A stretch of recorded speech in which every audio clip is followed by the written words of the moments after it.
planning boards tonight. All set? Thank you. Welcome everybody to the December 17th meeting of the FIC. We'll open tonight's meeting with the Pledge of Allegiance. Pledge allegiance to the flag of the United States of America and to the republic for which it stands, one nation, under God, indivisible, with liberty and justice for all. Thank you. I know this meeting was kind of back to back. I do apologize. I did not get an agenda out. Impromptu family stuff came up all weekend and just never had the time. So I know Joe has a presentation put together about the data of the survey. I think we would like to go through that because Joe has to leave at around 6:30 today. I know Dan Mitchell is coming, so we want to go through what he has prepared and presented as well. And then if there's time, we can circle back to what, people's thoughts are on the data of the survey and go from there. And I did just confirm with John Brunel that he's looking into dates for the first half of 2025 for us and try to find them. Perfect. All right. Oh, is there anybody on the Google Meet thing? Does that broadcast live if we log into that?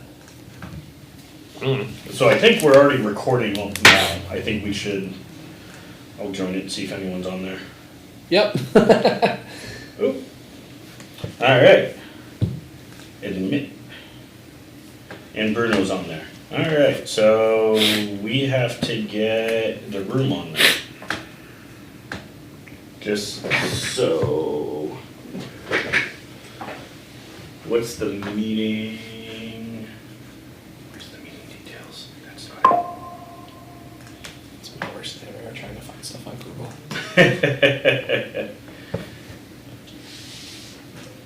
There it is. Crap, still doesn't tell me. All right. What are you looking for? Yeah, no, Okay. I need that BAKWMZ. Can I log into Google Meet on this? Well, I'm gonna find out. All right, meeting code. Is it that? Yeah, it's up there. BAK.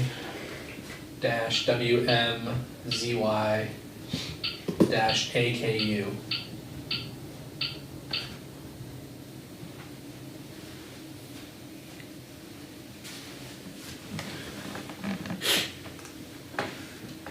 Do.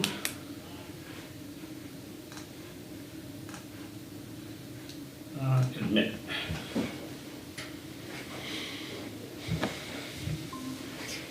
Says we're in. You don't have volume on this, right? No, I don't. Okay. Oh, Jen's in there too. Hello, everybody online. Sorry, bearing with us. So we will go through the results. Let me share my screen with everybody online. I forget how to do this. It's over here on this one.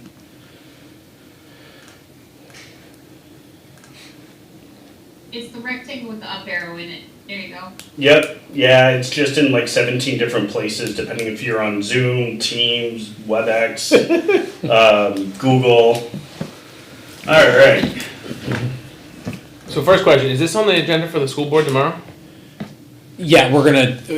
We have a standing FIC block, so I will. Are you presenting this? I will.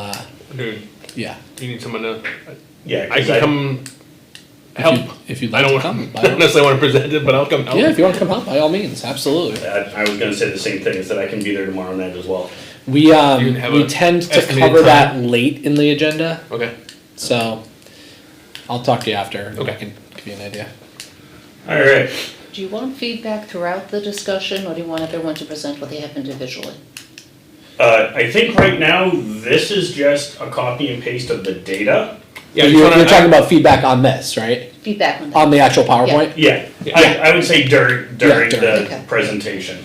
And then I can make live edits if Exactly. if that's okay. Yeah, that's what the whole intention of this was, just to get committee approval here to take this to the meeting tomorrow. All right. I like the cover page. Yeah, it's pretty. Facility Improvement Committee formed the survey to aid in the group's mission. Primaries to the surveys to help communicate a more focused direction. Where was that from? Some of it was from that opening paragraph of the survey, and then some of it I just wrote. It's, It's pretty generic. yeah. I'm okay with it.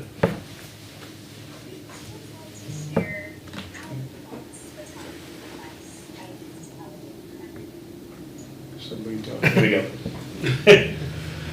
All right, everybody good? That's okay. That's all right. We just thought someone was We thought you were saying something. Alright, go ahead.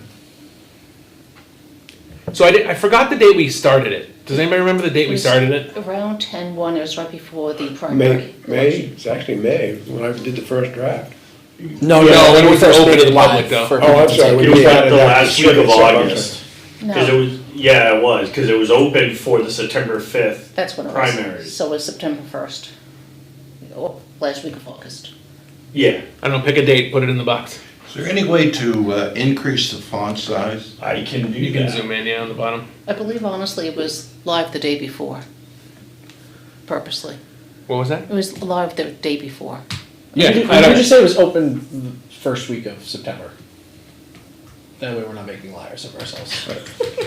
The trouble with PowerPoints, when you get that much stuff on it, it's almost impossible to, Well, if you go into presentation mode, it gets bigger. He's just having to edit right now. yeah, once you, yeah. But even that's gonna be pretty small. All right, that's better. You can also minimize the pictures of the people in it, and that will let that take the whole screen. So if I do presentation mode, does that work or do you? It's better, yeah. Change layout under the three dots. We don't see the people. It's only because you're sharing, you're on the meet. Yeah, It's because you're on the, well, yeah, in here, oh, I guess on that one, yeah, we're, that's weird. It's because you're part of the meeting. can you see it okay, Jen? Not really, but I'll live. It's interesting, because it's showing up pretty well. Yeah, this one's pretty- I think it don't matter how big your screen is. Alright, well, Dan's gonna read it anyways, right, Dan? Oh, I am. That's fine, that's. Yeah, alright. I think that this is all good. This is just the different types of outreach that we did, which I think we've covered multiple times. I don't think we missed Right. anything on this. I think you, There's nothing significant. yeah. Okay. Yeah. Alright, Next. next.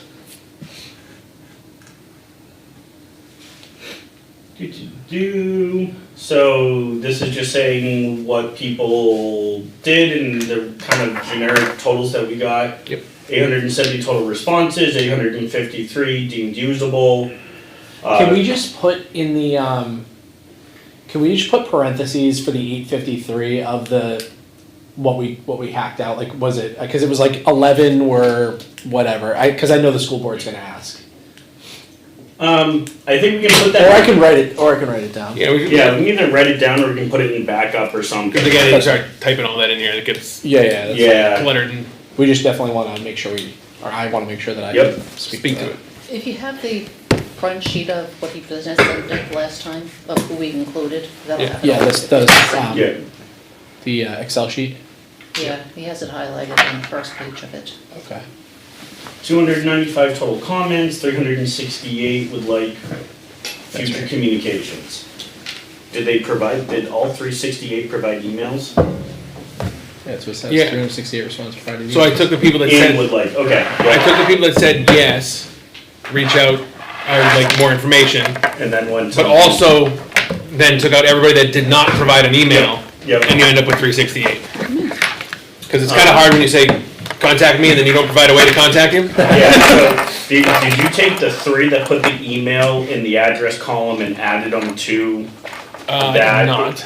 okay. So that, Yeah, so 371. yeah, so that, we may wanna look at that. If they said yes and they provided an email, then we can shift it over and move it over.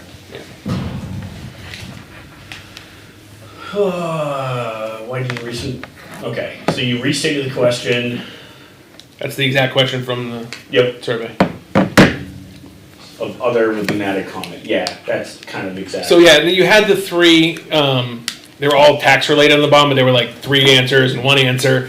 I cut those off and only put the 9 pre-written questions that we had, and then included that note there that there are 250 other selections of the other category that all have Right. individual notes. This may be the next slide. I took 2 things from this. One, that 29.2% said the cost was too high as one of their answers, and only 3.8% said the existing building was adequate. Okay. So I don't think we're trying to provide insights to the school board as to what this says, we're just trying to show them this. We is may- the we graph. may- I thought we were talking about insights So- today. No, It's after We the may, influence. but the purpose of this Next is agenda. because this is gonna be presented to the school board, so. Don't we want to present our insights? Well, we haven't discussed yet. as a group yet, well, like as a committee, what our actual insights are and what what direction we're thinking we should take, so. That, at the initial, presentation, it's just presenting the data to them so that cause they've been itching to know what the data looks like. And then we're gonna do some more work on this as a committee, and then we'll do a subsequent presentation. Yeah. Did we send them the raw data, as we talked about on Thursday? They'll have access to yeah. They don't have it yet. I honestly can't remember after Thursday if I sent it to them or not. It is, Had one of those weeks. It will, Yeah. it'll go to them, yeah. let's just say I was drinking more than coffee. Sir, so this is question number 2. So this is, sorry, did you want to go back one? No, there was a question about what's the best way to Communicate. communicate. Is that significant in here?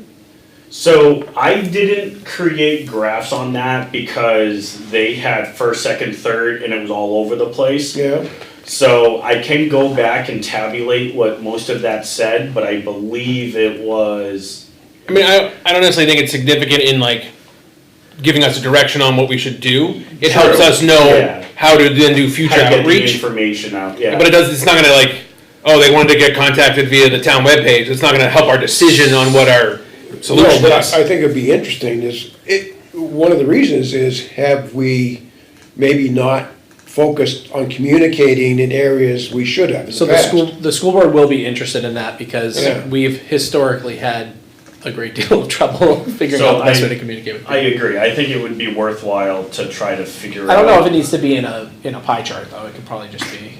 It can just be number. I'm putting I it in there. mean, Yeah, I just think like I we're can all- just. But copy that's and one of the paste things I chart. was interested in. The Yeah, chart the exists, school I got it. board. Oh, yeah. I, I'll put it in there. No I big deal. mean, I'm sure we could do the copy and paste of just the Google chart. Yeah. Right, and look at that. Well, my guess is any way we can communicate, we should. I'm all for that. Well, we saw trying to get a survey out. Yeah. If we communicated, they it's chose not to easy. respond or not. It's not easy. All right.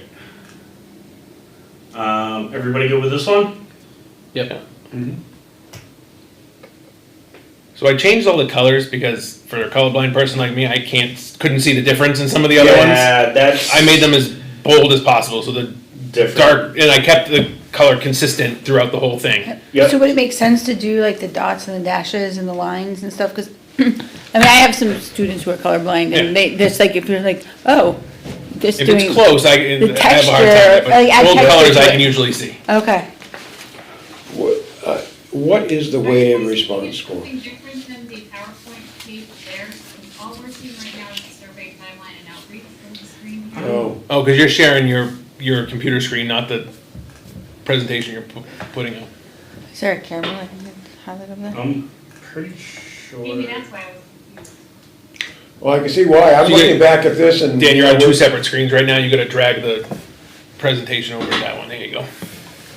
I can't drag it because that is not a Right. screen that's connected to this. Right. You see it now, Jen? Can we?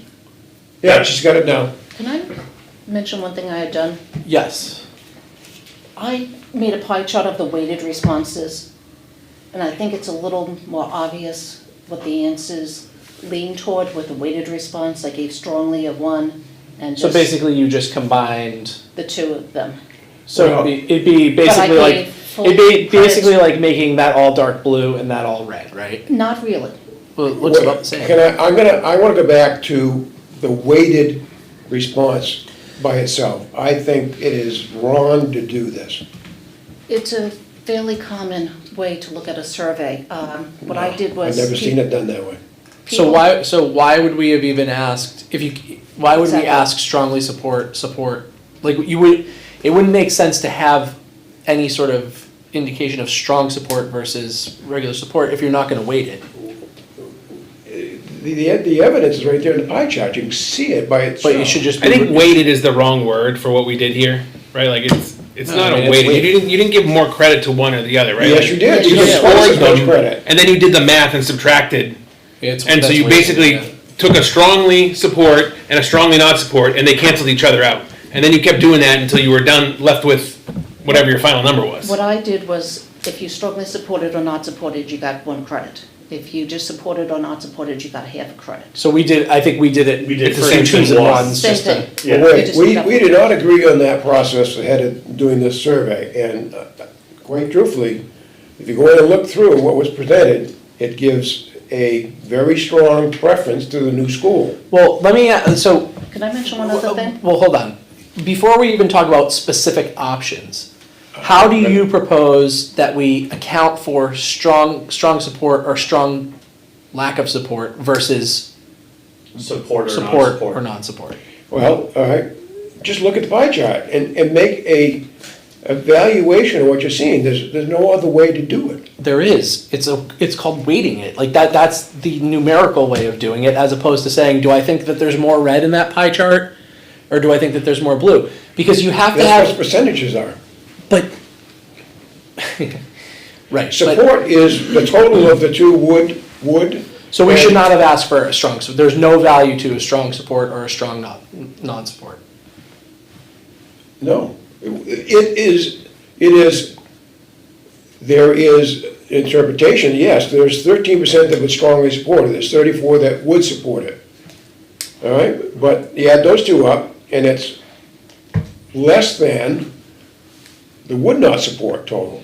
Right. So that's what the number shows you. Yes, it doesn't support. It's just a different way of looking at But it. when you get into the other one, where it's skewed toward would support strongly versus would not, then the weight, because you double that size, is disproportionately categorized.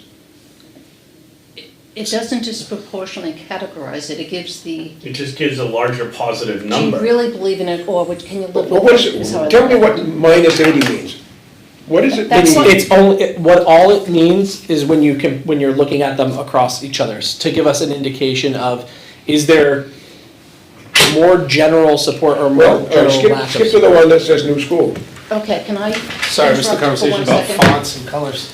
Why don't we skip to the one that we know pretty definitively, which is sending kids out of district. Can I mention one Which I other had thing? and I don't have in front of me. Which Well, one? we can- Okay, hold on, Why don't we before we just move skip off this slide, Denise, what do you want to bring up? There's one other way to do it, and that is to only include those people who strongly supported or strongly did not support. I did that as well. And it becomes even clearer which people really want and which they really don't want. And those are all reasonable ways to evaluate. I used a pie chart rather than numeric, only because I'm a more visual learner. Yeah, I mean, so, in, We have multiple ways. I mean, we can still You can look just add at the it. pie chart percentage together too. It's the same. It gets you to the same place. It actually doesn't. On this, it's very close. If you do a weighted pie chart, you have 13%, and then you have half of 34%. That's going to give you about. Why do I have half of 34%? because she did ones and halves versus Okay. ones Twos and and twos. Still It doesn't a give number. you the same percentage, Does that- it's close to this one, but when you get Does- to other ones, it's actually not as close. Does using ones and halves result in a positive number for something else that would have been a negative number? Meaning, so with twos and ones, right? We Same had thing. You could do twos and ones and a halves. I like smaller numbers to deal with. Yeah, It's the same thing. It's still a percentage at the end. I'll tell you what, let's go through it, just see what happens, but I have great disagreement with using weighted numbers on it. And that's fine, if we're just trying to present what the survey says, we can just take that out of I think we this should. right now. And then, again, the weighting was just a way that I would look at All the that number, results. all that number does is tell you that the response was more negative than positive. Correct. It was more against than it was for. Correct. And you can do the same thing by adding 13 and 34 and 27 and 26, Yep, and doing it that way. And let it stand, and I agree, that's the way it should be looked at. It's just a different way of looking at the same information. If you do a Right, weighted but the, here's the difference. It's a though. quick way to know right out of the gate, is that a When you- positive or negative response? It's just a quick. Actually, no, it's not gonna be the same. They don't come to the same if, No. if the wood support is strong. If you give Denise a chance, I think she has Can an I give you- explanation of why. a couple of handouts, if you want to look. Oh, yeah. Don't want to hand it down. When you do the weighted response, either 2 and 1 or 1.5, the ones that support is 42.5%. On this, it's very close, but it's not as close on others. If you do not support, it's 57.5%. If you only use the strongly answers, it's 32% people who would support, and 67, 68% on people who would not support. The numbers just become more apparent. The people who feel the strongest right.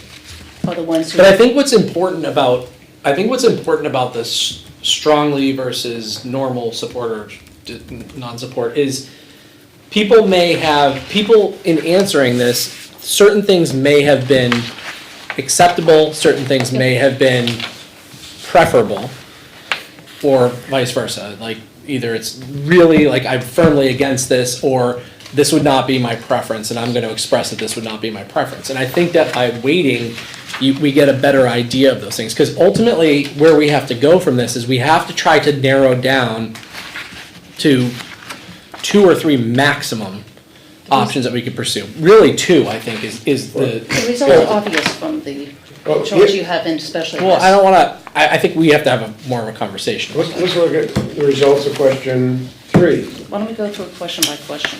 Yeah, let's not jump around. Let's stay on track. Well, the first one that you have is question 3. Oh, okay, go for it. All I did there is the Go to percentage of 3, go to 3. Yeah. people who wanted the lowest price was 17%, people who wanted educational only was 33%. Vast majority of people wanted education as part of it. The lowest price and education was 51%, those who wanted education and price. So what does it tell you? It What's your tells you people interpretation? want both included, but more strongly lean towards education to be really included. I disagree with you. Because half of people want cost. No, Laura? 16% want cost. Look at the pie chart. That's lowest cost So- and educational needs. so- equally. So they're weighted, right, so they should be equal. Right, lowest cost, so the orange should be, I would look at Could go- educational lowest cost as equal, Could go into either pies. right. But I think when you're looking at this particular thing, right, the low, really it's, do we factor in educational needs at all or not, right? That's the real question, because we know that the cheapest option we could find may not factor in educational needs. Maybe it will, right? But if we sit down, if Dan presents to us a list of 100 things that we're not hitting the target on, and we say, okay, we're not going to address any of those 100 because we're going to focus solely on costs, we know that 84% of the respondents don't agree with that methodology, 84% don't agree with what? Just cost. ignoring all of the educational needs. No, that 84% didn't Yes, say it's that. 33 and 51. They absolutely did. What? Because the people that said both lowest cost and educational needs are saying we don't They're want to putting discount. equal value on both. Yeah, right. We don't want what? We don't want to discount educational needs entirely. Well, here it says 84 only, educational only 84% said.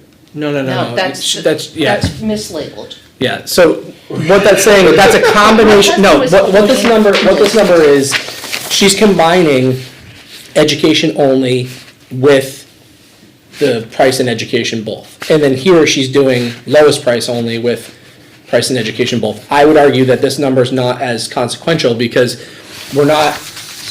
these people that are in the both categories have just expressed that educational needs should play some factor. And for our purposes, we just needed to know how many people, if there was 84% of people that said, I don't care about educational needs at all, this is all about cost for me, then we know that it doesn't really matter what Dan has to say because we just have to find the cheapest solution. We'll try to do our best with what he's offering, but we'll just do the cheapest So solution. essentially, what that pie chart says, we need to find the lowest cost option that Still satisfies, addresses Education. A reasonable amount of educational So income. here's That's exactly what it says. Here's a great example of how I interpret this But that's- based off that's of. not what this He's says. got it. Says education only, 84%. Yeah, she put it in the But wrong I box. I just explained, first off, we're not presenting this to Yeah. anyone. She just did this for Yeah. our purposes for discussion. Okay, so. And second off, I'll tell you what. I think we need to go through this, Focus because this on is the what's PowerPoint. going on If we- tomorrow. I'll make a motion, oh, not motion, I recommend you take out the weighting out of the presentation for tomorrow. Top right. And if you do that, we can debate about this later. Okay, so Is that agreed? we can go through that. That can be done offline, right? Either I can edit it or whatever, but just to go through. Well, I think for our purposes, we do need to know whether this committee agrees with that or disagrees with that for the purposes of presenting it to the school board. All right, so Mr. Oblinas made a motion to remove the weighting out of this presentation. Second? I'll second it. So, all in favor to remove weighting out of? Ray, Ray's here, and I want to just fill him in really quick, because I think it's important that. Sorry for, I'm late, I had another short That's meeting okay, I at just the want to make church. sure that you I understand watched what the we're. last meeting in its Yeah. entirety, Okay. so This I is do have amazing. that. So what we're looking at right now is Joe put together a PowerPoint for us to present it to the school board tomorrow night. Just the data. There's not a lot of insight into the data Isn't other there? than, well, if we include the weighting, that's some additional insight. Right. And what we're discussing right now is, when we looked at the initial data, we saw the number of respondents for each category, and we saw the percentage of respondents for each category. One thing that we discussed, which you may have seen at the last meeting, was that we talked about whether or not we should look at a weighted number as well, which factors in strong preference versus not strong preference in either direction, right? So the way that Support versus strong Yeah, I watched the non-support. meeting. Yep. yeah. So the way that they did it for this response is they did 2s or -2s for strong support in either direction and 1s for regular support in either direction, and came up with just a weighted response. This is just for the purposes of presenting this to the school board. So we're now discussing, Mr. Oblenis said that he thinks that we should remove that and has motioned for us to remove that, and we are about to. I guess the question I would have is 1 and 2 standard or 1.5? Because if you change it 3 and 1, you're gonna change the numbers. Like, how do we arrive at what weight you use? Because what weighting you decide to use could skew your data. Use it wildly. We use, But that number doesn't mean anything. No, but- 180 doesn't mean anything, No, right? If the number perhaps- was negative Right, but I'm saying, 3,000, it doesn't matter, because What if as long as we I'm used- consistent with the number I used. we used a 2-by-1 scale. okay, is that, I'm just asking, is that standard? That doesn't mean anything, why do we even use it? Because if I say, 5 and 2, then all of a sudden, it So becomes a you're positive, using it becomes it a, As like, long Well, I think as that's why we it's tried to keep it consistent. Hold on. Don't quote me, but I think that's the way they do in Europe when you do. You use something like that so you can get a quick reference on whether the response was more toward the negative or more towards the positive. Yeah, I mean, if that was This- 2 or a -2 as a final weighted response. Then you know it's pretty well, much in the it middle. sounds pretty Split down the middle. split down the middle. because That is far from. I see, the trouble I'm having is, and I'm trying to pull it up now, like, how does it relate to what you would have seen on a ballot? And my concern here is Just about the if same as we now. can't agree on this, because- that might muddy the water. No, Yeah, because Right if you now. have, And if you that's have, why, for now, we probably should remove it. We're Alright, discussion. so I seconded the motion. This is not final insights, this is not final recommendations. Discussion. This is just- on the motion. This is purely, what do we want to present to the school board tomorrow? I'm going to disagree because I think the more information they have, the more educated decision they can make. I mean, I can also just discuss even if we remove it, I can mention that one of the ways that we've talked about looking at it is that and see what they think, like, Well, without presenting the actual numbers. If you compare it to what the ballot represented last time, it's only 7 clicks higher, right? It's, so it's right in, the people that would support this, anybody that would support it is pretty much what the 2 scores are, the 13 and 34, right? Those are people that would support If you it. use a 2-to-1 ratio, it does skew the results a little. Yeah, just a tiny, it's a tiny bit It's not to the significant. positive, but it's not overwhelming. It makes the positives more positives and the negatives a little more negative. We're It just makes it trying a to, little we're just trying obvious. to, my argument for weighting it is that there's really no value to having strong support versus, right, like, we should have just had I support or I don't support, because Yeah. otherwise there's no way of accounting for, right? And We need to put I lobbied for simplistic questions in the very beginning, as everybody will remember. We I mean, had, we had them originally, but people had requested they be put in. Yeah, I think it's, it's like ranked choice voting, doesn't work. Well, that's what the Europeans do. I agree with you on that. So, alright, so a motion was made, I seconded the motion, all in favor for removing weighting out of this presentation? Aye. 1, 2, 3, 4, 5. 5 aye, no? 1, 2, no. Alright, motion passes to remove weighting out of the presentation. You're just writing some notes on this, right? I'll fix it later. Yeah, I'm just writing notes in Word here. Yeah, I'm sorry, I'm late, I had a little meeting at the church before I came, I ran a little long. Thanks for making can me we not the last add, Thanks for making me not. for each of the questions, can we add the total number of responses and then the number under the percentages? Number that selected that particular thing. Yeah. I think, pretty sure that's in the data, yeah. It's actually on my little charts. Well, it's in the spreadsheet too, I just mean for Yeah. the presentation to the, If you look at the first column, it should be it. right. Yeah, we can put those in there. Because I do think it's helpful for them to know that not every person answered every question.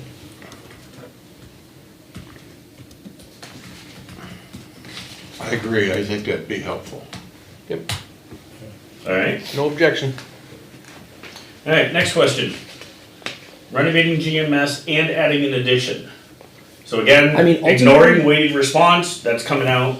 Ultimately, I think the rest of the questions, we all know that this is the, or are we just looking to make sure that we confirm that these are the right percentages? Because ultimately, there's not, I don't imagine there's any comment on any of the other, right, or just, Or just keep going, because I want to see what happens, Well, the way to respond. well, aren't we removing the weighted You response? will, but I just, now that it's there, let's see what it looks like. You can do both. Alright, any comments, questions, 'Cause I concerns on can see what's this? happening with Denise's result Mine is not as, for a new school. Quite truthfully, how it mine is skews actually the new not as school. severe as this one is on this stuff. This positive is I much don't more. understand why you keep saying it skews it, doesn't skew anything, the data is what the data says. Well, It go, changes the pie chart. I disagree. Well, because you're manipulating the data, you're taking out certain Alright, things, go to like the next leave the one. data Alright, there, excellent. and the data shows what it shows. All right, Is this the, new- is this a, This is building a new school with significantly reduced cost. so what do you take from this pie chart? That you're, like, that You're not getting that out of the number, right, like, what does 805 mean now? That it's very, very positive response. when compared, it gives you a way, when you're trying to look at all of these pie charts next to each other, Right. it's hard to figure out what the actual numbers look like, right? Right. So it's just saying, if you look at this, you can look at all of these numbers across the board from each other and say, okay, what direction do we go in, right? So this is very clearly one of the things we have to look at, but the next, the one before this was also, Can I mention something to Ron? Yeah. If you look at this is actually more positive to agreeing than my chart actually is, because that's 78 versus, maybe not. Say that again now? the pie chart's not weighted in this. No, it's not. No. I mean, it's akin to saying 78% of the people Yeah. had a positive response. Right, but when you're weighting it, it's taking into account the fact that 45% Said strong. Said Yeah, strong. I totally get it. All right, So it gives far greater than 80%. But tell me what you're seeing, how would you position this data differently? Take the weighted response out of that, look at the pie chart. How are you presenting that in a way that's, like, what's? There is, out of the response, Yeah. a good number, whatever that is, what's 17 and, 78? was it 9? 78%. Oh, If you go to 78 versus 80, it really did not significantly Yeah. change it. Okay, so, would support it if a significantly lower cost. 22%, yeah. The question is, What's Right. significant? what's significantly lower? Right, okay, well, that's, That's for us to determine. Yeah, That's for us to determine and to go pursue and find out. But I still have no idea what 805 means. The That's why difference is if you look at 805 and then you go back to the other ones, it said minus 180, it's like, well, wait. Yes, that's the other end of the spectrum. Ron, you're That's your probably spectrum. You're more visual probably like I am. If you look No, at the I'm numbers, if you look at the pie chart, it tells you the same information in a different way. correct. It's a spectrum, right? Like, It the is. I higher the personally- positive number, the more positive the answer was. I personally have a hard time looking at this and saying, okay, like what is this shade? Like, how do I interpret the different shades? Like, I have a hard time with that. That's why I think for me, a numerical value is helpful. We haven't looked at all the numerical values across, next to each other, right? We looked at them in separate So slides. this is like- question 5, right? Or which question Six now? now. 6? I'm just trying to make sure my numbers tie. It's question 5. But anyways, for the purposes of the presentation to the school board, we've already talked about removing the weighted response, right? So, Yeah, Yep. and that's fine. But okay. So really, I don't know, I mean, other than flipping, was this the last one anyway? No. So this is moving 7th and 8th to CHS, or 8th and possibly 7th to CHS. So for comparison, because that number is close to 0, you know that it's a 50-50 split on the responses almost. And you can just look at it quick. I don't have to do any math, adding it up, any other numbers. It just tells me that question split, the answer is basically 50-50. Yeah, but then you got a negative 34, what does that mean? It means it's close gone to zero. negative. If we, okay, so I want to get through this, for the purposes of looking at the weighted stuff, like, we could take a look as a committee and say, okay, because I think for me, it's like, okay, we cannot pursue 9 options again, like, that's just crazy. So we need to figure out how many of them we're going to pursue, and then we need to figure out what did the data tell us on which ones we should pursue. And so it's just providing one more option on how strongly people felt about different options based off of how they responded on the survey. Whether, if they expressed a strong preference for something, we need to try to figure out what does that mean, right? Okay. And so I think we can have more of a discussion about that, but I do think we should get through this, because we did queue Dan up for today, and I don't want to run out of time. Okay, I'm sorry, go ahead. No, that's fine. So redistribution within the 3 buildings. And then sending 9 through 12 out of district. And I believe that's it. Cool. So, the notes that I have so far in this presentation is we are going to remove the weighting off of each of the slides, and we're gonna add total number of responses for each question and number of votes for each category. And add in the communication question. So, And interesting when you look at weighting, right? What was the communication question? How you like to be communicated with? Oh, okay, sorry, that's, Only. missed that. This one's talking about doing a full. It wasn't in here. We So generally speaking. didn't necessarily think it was people seem relevant feel to more favorable data analysis, but Yeah, which it direction sounds like we the school board would be pursue. interested anyway. Versus redistributing all of the grades. Now- Still, when you look at the voter It's the same turnout, question. then you look at even with all the work Yeah, I just came to that realization. that everybody But- put into getting people to go out and Mentally, fill out the survey, that we they're- got so few feeling like responses. that's- Yeah, truly makes me Yeah. wonder, How do you just go out? I mean, that's, Just- you look at the chat, it's within. because with the budget discussions going on, I mean, all But the if you're social looking media at is it all too, about, right? how can we put a You're cap saying, on the okay, schools? How you do know. they, this Send it to their doorstep. numbers help us just. We did that. We did, I know we did, We that's know what I'm saying. that they Alright. felt something about this Everybody good? felt a little Everybody bit more good? favorable than this. I got those notes? Yeah, just shoot it back to me in an email and I'll take care of Has it. to be able to make I know, decisions. but I, No Alright. sidebars.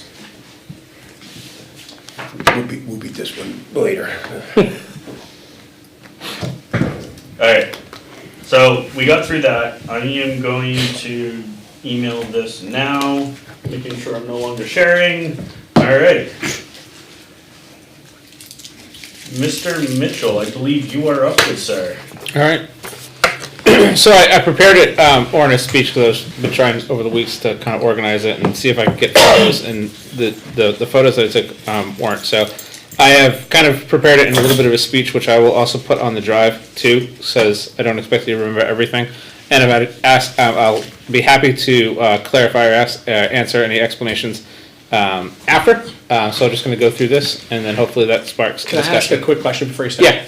Is there a particular way in which you organize this, just before we go into it? So like, as I'm listening, like I can mentally. Yeah, so the general theme of it is operations and educational impact. And you'll actually, as you go through it, you'll see that it's kind of intro, broken down by categorized sections, and then just kind of a closing. Cool. So much has been discussed about the physical condition of our school, what is broken, what needs repairing, etc. All items discussed thus far are true and valid.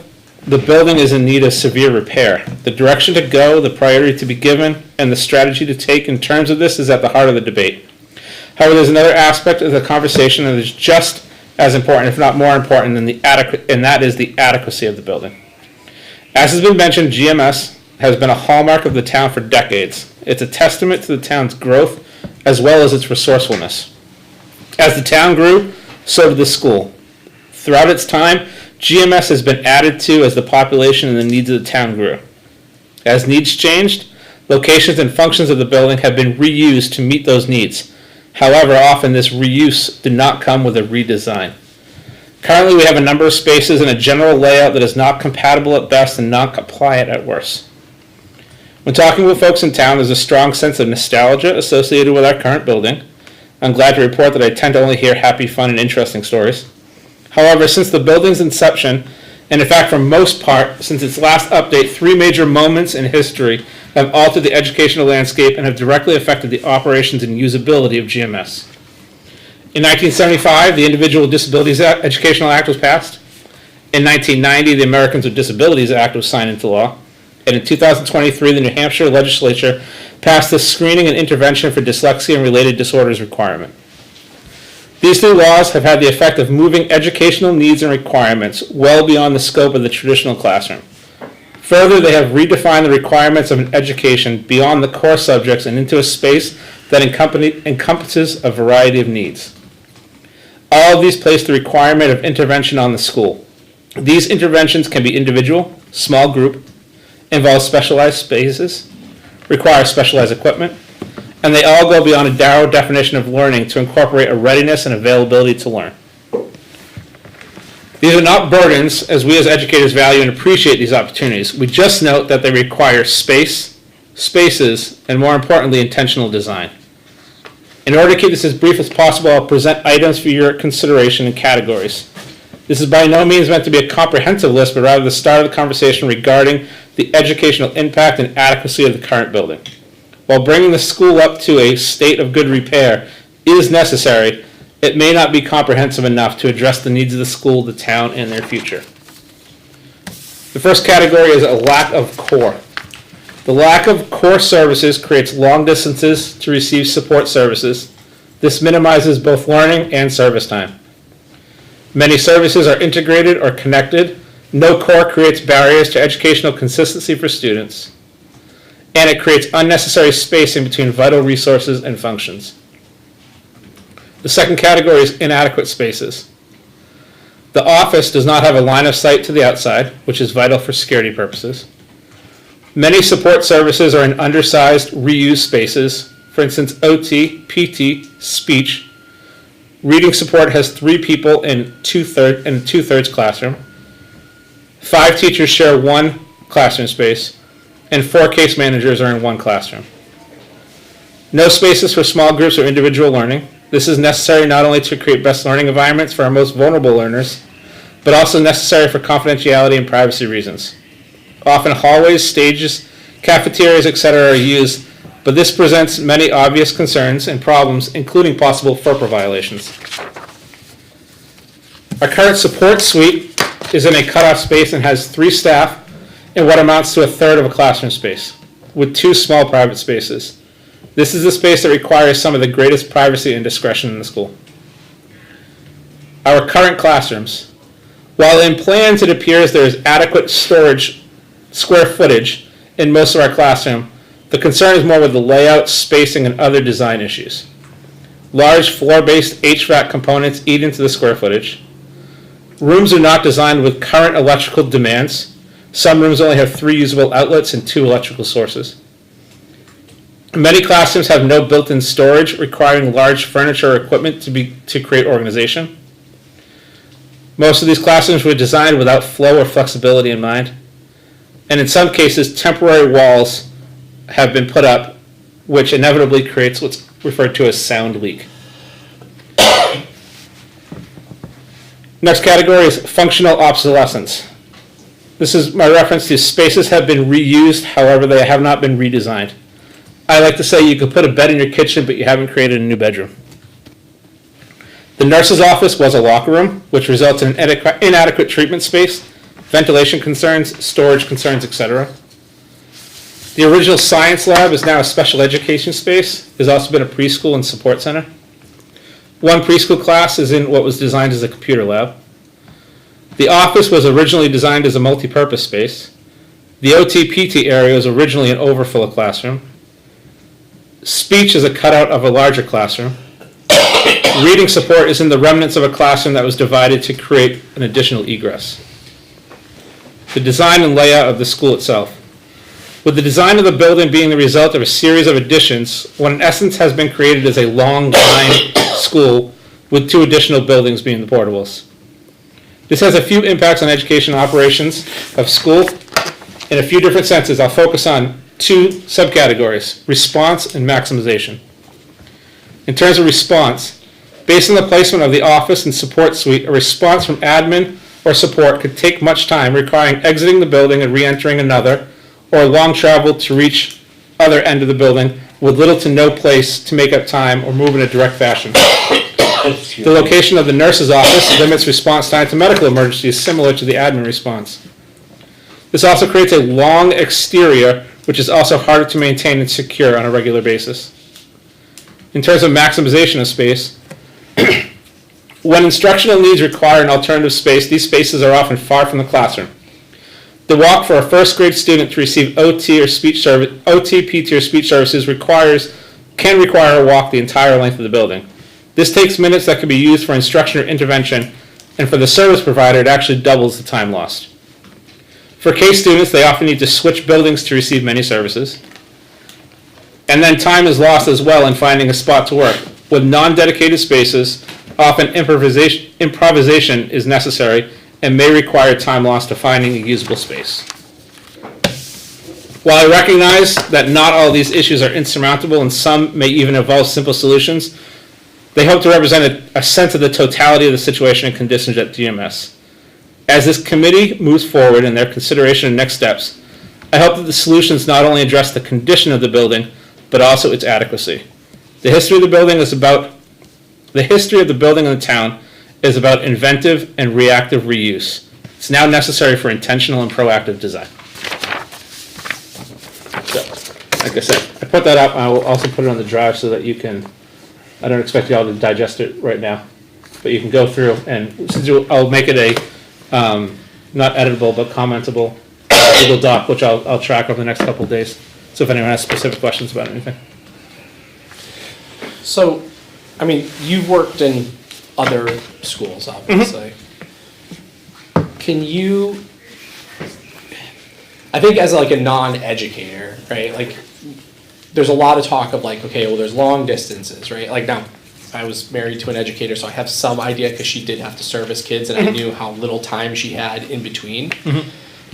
So I have like a general sense of like the importance of that, but it sounds like you're touching on when you're losing a lot of time, you're not able to deliver services. Are we like, does it impact the ability to meet like the minimum level of services, or I think it's helpful for non-educators to try to wrap our heads So there's 2 things. There's only so many minutes in the day.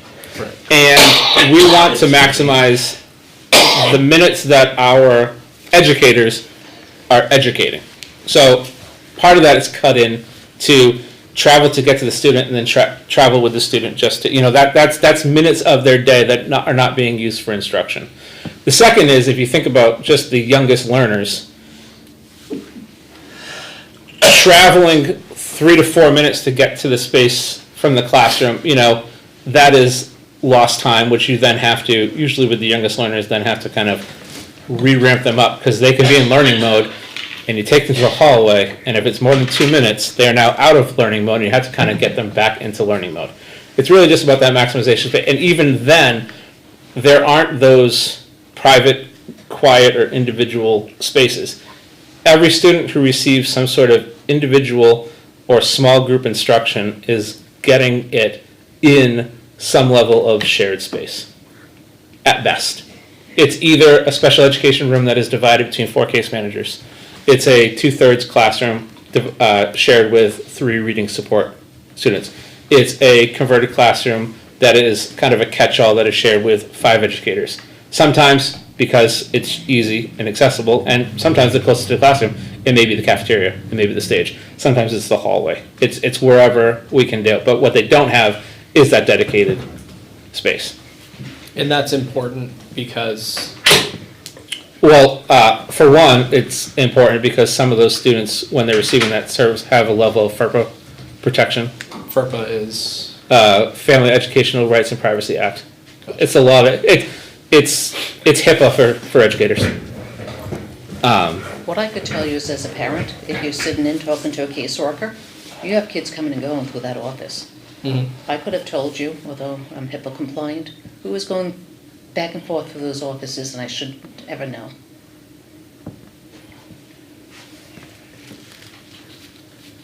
gotcha. Thank you. And if the kids who are less mobile than others, a 2-minute walk could be a 20-minute walk for them. You factor in inclement weather, now you're talking about gearing up to leave the portables to go to the main building and back again and everything. I mean, so like a 3-4 minute walk now becomes a 7-minute, 3 minutes just get all their stuff on. We work very hard to try to keep the kindergartners in those portables as Yep. much as possible, so a lot of that small group or individual is happening either in the classroom or in the kind of the hallway of the portable, but some is inevitable. Like, Right. you can't bring OT and PT equipment wherever you want to go, so sometimes, or speech, they need to go. But also too, if you remember even the design, the 2-pack portable doesn't have a hallway, so it's just 2 classrooms back to back. Yep. The 4-pack just has what I kind of call the runway, it's just kind of right down the middle. In terms of like caseloads, right? So I know, like, one thing when my ex-wife would come home and say, I have this number of kids that I have to service. I don't have enough time to service those kids, and so that eliminated some of her planning time, which was contractually protected, but nonetheless was still eliminated because that was the reality of it. Yeah.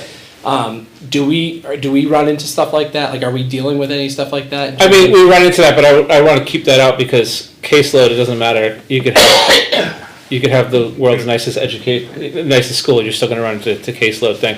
Well, It's related tangentially in that it speaks to the maximization of the educator's but minutes. if you lose a half hour of time from people having to walk back and forth across the building throughout the course of a day, and that half hour could be 1 block of service for a kid, that is consequential, though.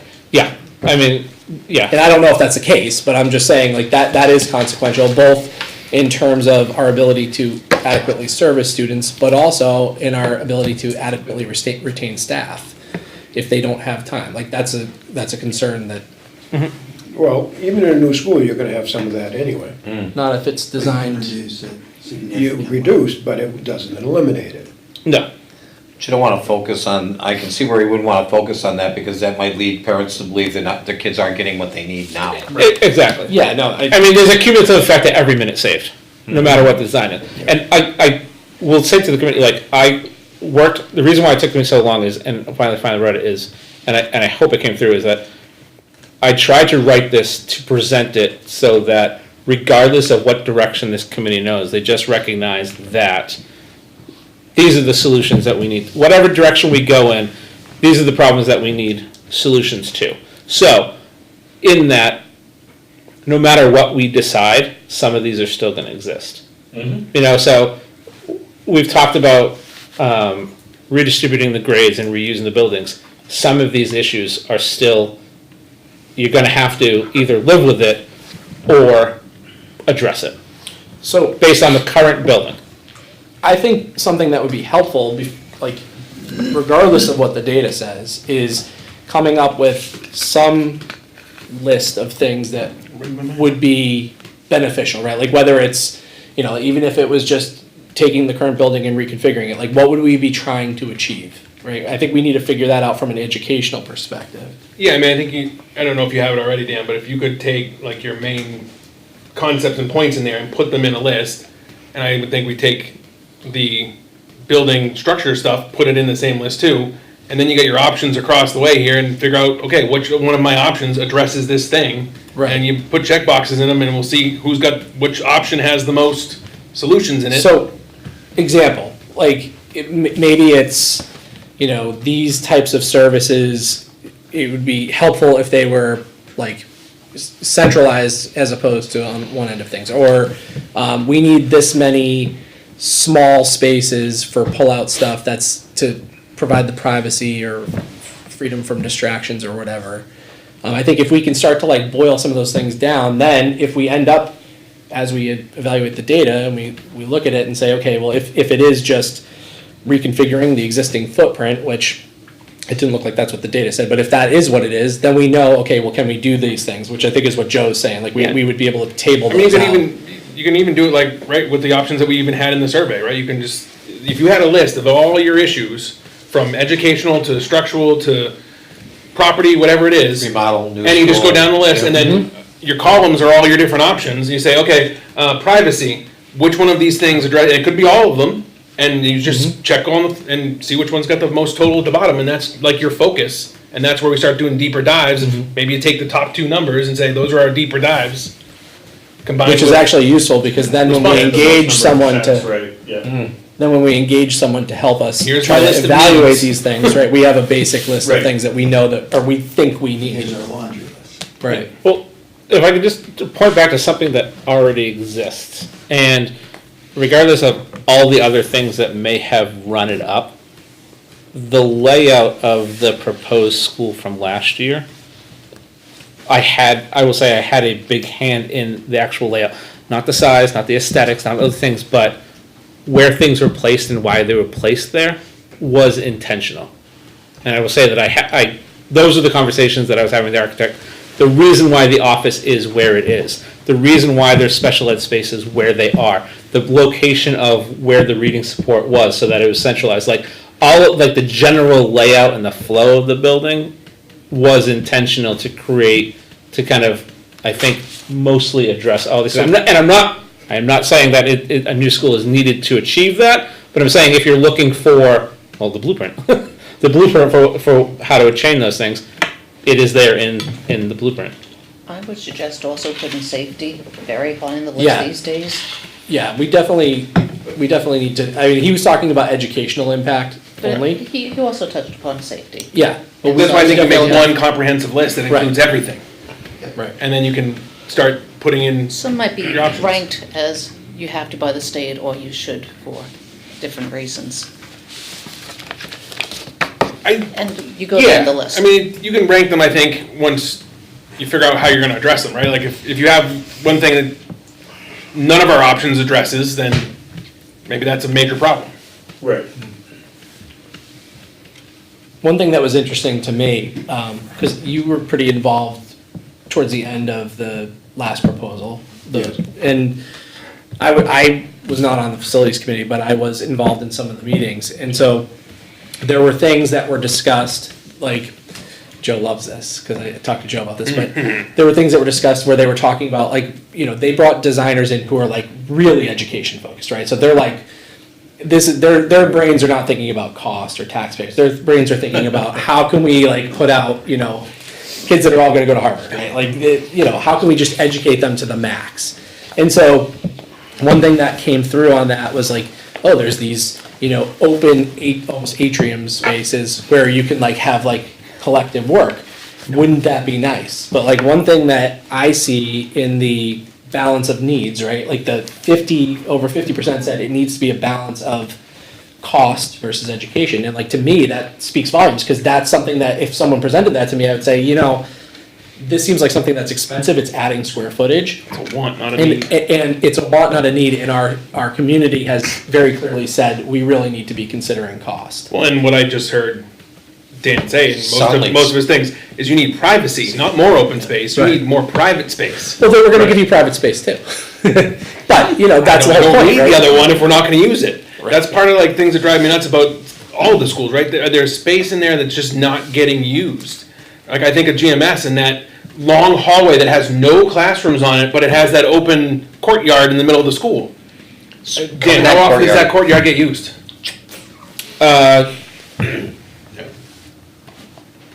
Almost daily for special reasons. Okay. The open courtyard? The enclosed in the middle of the You school. go out there for special reasons? Yeah, I'll talk to you after the meeting. Okay.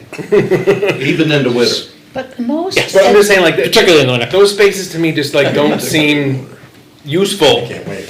And you could probably close that in and get 2 more classrooms out of it. And you can give the educating And get the water. architectures a cap. What can you do for this amount of money? Right. Right. You don't have to give them free rein. Which is what Matt was talking about at Thursday's meeting is, do we put something in there, like a pre-bond to go get, not to exceed this number? Thanks, Joe. Yes. So then that way, Joe, again, I'll text you about the We time can- for tomorrow. we can give them a cap. So are they looking for architects or are you looking Right. for design build? Because- I think the initial thing is what Ron was talking about, which is who's gonna tell us what we should be looking for, right? Cause I don't wanna be the one to Because if decide you that. wanna do the whole, we have options, quite frankly, you should be looking for a design build contractor. Right. Somebody who, you will never see me advocate for straight architect. I would go definitely a contractor, again, who's built schools here? I'd go design build contractor who actually knows square feel like footages. I have. And can make those decisions on the fly. Who can make the, the whole We architect. put elevators in almost every one of them schools. Mafia. Yeah. Elevator mafia, yeah, I If you gotcha. don't trust who we hire, which there was I a didn't lot trust of the trust process. issues. Well, I agree, and I've never thought we should have gone architect and then contractor. I've always, this what worked at this, getting this building here was a design build contractor, quite frankly. It's because you can make, they have a better idea of budgeting, what kind of decisions need to be made, to offsets need to be made. You will never see me advocate for a straight up I contract. think the initial, I think you need an architect for the initial go-around. And then when you go to let the contract, that's when you put We do pre-construction with some firm that does this. You're bypassing the pre-construction. When we built a new facility over there, it was actually early, that was 96, even almost before design build was even Yeah. a word. And did you use an architect or a design build? We use an architect, but we use a construction manager. Yeah, and we made value engineering decisions that were, cost us a new building. We Yeah, got right. rid of a basement that we should have built. No, it So- didn't have a basement in it. There's not, but there was discussions of it. It never had a basement. My understanding is that there was a No. $20,000 savings by not putting in a basement. No. That now cost us a new building. Yeah. Cut corners all over the place on that deal. So the point being is, anytime even in design build, you have to start with an architectural, or you have to start with an engineering assessment. You don't start with a contractor. We will agree to disagree on that one. So, I still think Kyle is, he's really great, and when he sat down and he said, listen, if No, my he's hands not. had been hamstrung That sounds by personal. the RFP, He's not. huh? He's not. I think we have to recognize that we did in the past have a superintendent with an agenda. That's why we have solar panels. Are they even hooked up yet, 2 years later? Don't even, yeah, I shouldn't even get myself started. The whole thing gets me so mad. So we had a superintendent with an agenda, with a client who had its pertinent thing. Kyle gave him what he asked for. The problem is we have to ask for what we need. Well, I asked for on-site insight Right. evaluation, and I got from Kyle $26 million. That's the difference. okay. So why don't we spend some time, since we have some time, why don't we spend some time actually, we haven't like really started to dive into the data, like actually looking at, like talking about what we think people are saying and debating what we think people are saying. I just want to put to that, please comment if you have any questions on that, as well as I always do, if you'd like to see what I'm talking about, I will be happy to give one-on-one tours Yeah, I think while in if- the building. If we While the look at it, building's I think functioning. the next step with your information is creating that grid of what are the needs, which, you know, I mean, you mentioned that you had a lot of input in the other school. I'm like almost hesitant to say this because I don't want to pull it out, but if you wanted to pull out that and talk about what things worked for you or what made sense, then it might help us I visualize it. mean, we could disregard the design, and I can actually point out, like, Just this is what Matt, these are here, this is what is helpful, right. this achieves, yeah. Right, because then we can be thinking about it from the context of, we know what the layout of the existing school is, you know, what are our thoughts on that? But let's look at the data. Oh, could I also promised, I have included, and you'll see it, which is, because we had talked about, Ron's suggestion about the fencing around the school. So I've looked up and I have a link that you'll see on the same document, just keep it's down at the bottom, which were the delayed egress bars. The delayed egress bars, which can be tapped into the fire system as well as to our badge system, but they prevent exit from anyone who's not supposed to exit. So actually, the approximate cost is $3,000 to $4,000 per door, and I've just identified the 9 most critical doors that have the closest egress or the least supervision. So that comes into a total of, again, approximate. This is me talking to Dave Ross saying it costs about this much, and me finding the cost per parts on the door. You're looking at a total project cost of $27,000 to $36,000. That's just material though. No, I factored in labor. Yeah. So when you do it, you'll notice that and if you do a Google search, you'll realize that the delayed egress bars, first off, there's a ton of different varieties, but they range in price from $600 to $3,700 per unit. I kind of went with a median, so I went with $1,700 with the installation and the outfitting with the badge readers of about $1,300. That came to be that's where I landed on the very unscientific 3 to 4 per Do door. we know, can those be put on any door, like per fire code and stuff? So the ones that I looked at actually replaced the ones, they look just like the crash bars that we have. Okay.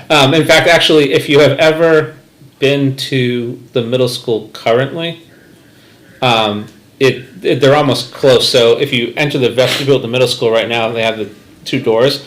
One's a pull, one's a push, and you can push the bar, but if you don't have the badge, that magnet's not letting go. It's similar to that. It would just be on our exterior doors, so If that the you fire can- alarm goes They'll off, say- it's. Fire alarm, it Yeah, wides open. If you got the Yeah, badge, you can My get through. buildings at work, we got mag fire doors, right? If fire alarm goes off, all the All fire the doors doors close. closed. Oh yeah, we have those because all of our Right. fire doors, and this one is just. Same idea, works the But the opposite crash way. bars Yeah. are What about- enabled automatically. What about other types of emergencies that you would need to exit the building for? Like, because the fire alarm is one thing, right? But like, So the fire alarm and the blue light Blue light. system are all tapped in together. So, and I guess that includes labor to install them. Does that include labor to hook it into the fire system? Would we need a specialty to do that? Or a special service to Probably do need a that? dry contact out of the fire. I did the approximate and I used kind of the general quote that Dave Ross gave me. Okay. From using the company that has already installed our because basically we already have them on the outsides. Right. We're looking to do them on the insides. Yeah, I just want to Yeah. be sure, because that can be a big unknown cost of like, oh yeah, Dave can install this in, an hour per door, and like, crap, I actually have to hook it into the system. Yeah, no, this wasn't Dave's cost. This was using the I can't remember. Vendor that you have. Yeah, it's the one that services our card reader doors as well as like our vestibule doors, our most secure doors. Okay, That's, Not the locksmith guy. Contact, That- dry that's the- contact, you can make that yeah, a bunch of cheap ways. that sounds like a good suggestion to go ahead with regardless of anything else. I'll bring that to the school board. that Because any is, egress is also an ingress if someone opens the door. Right. yeah. In case you're wondering, the 9 doors targeted are the 2 by room 10, which are the 2 doors by the 30s building. The 1 door, which is the cutout egress, which kind of goes onto Anna Lane. The 2 doors in the cafeteria. So wait, hold on. 1, 2. 2 doors in the cafeteria. The 2 doors by room 6. and I'm missing a pair here. What about the Oh, gym? no, the gym, because we have sight on, there's two doors in what I call the connector or the useless hallway, that the function of those doors is to bring the lawnmower across the hallway into the courtyard. Oh, yeah. So there's two doors in? There are two doors in the connected useless hallway that kind of opens up to the back maintenance garage Lot. area, that weird triangle cutout. Question for you. Are you recommending that you put in the delayed access apparatus on the doors, and you feel that's sufficient to mitigate the concerns for egress Yes. in proximity to 3A? The specific concern in proximity to 3A being, with the specific concern of elopement and the proximity to 3A, Yep. I believe that this would be an adequate. And you don't think we need then any fencing, additional fencing? I don't think we need additional fencing. I also have, the concerns about about fencing are a few. One, I don't know how you would achieve its result without cutting into parking and traffic flow, especially in this small area. I know it's not much, but for those 6 cars, it's pretty vital. It creates an addition, you have to code through the doors and then code through the fences. The other thing, and this is, I don't think we've brought it up at this meeting either, but when I started 5 years ago and we knew that this project was started, she's now moved, but Kate Stevens came to me, and I can't recall, so maybe Ray or Richard Carey, someone may remember, it's either Heritage or Historical Society. They have a adopted recommendation for the historical Charles Bancroft core that I don't know if any fencing would meet. Again, it's not a requirement, but it's a strong suggestion that relates to that stretch of The Charles Historical Bancroft. Society. It was either Heritage or Historical that they came up with. It's the same people. I know. Different night. All I want to have They're meeting agreement tonight, on, and I'm in agreement with you, that if you put the controlled access with the delayed egress on there, that'll go in on the doors you're talking about. Essentially, it's the south end of the building primarily. Yes.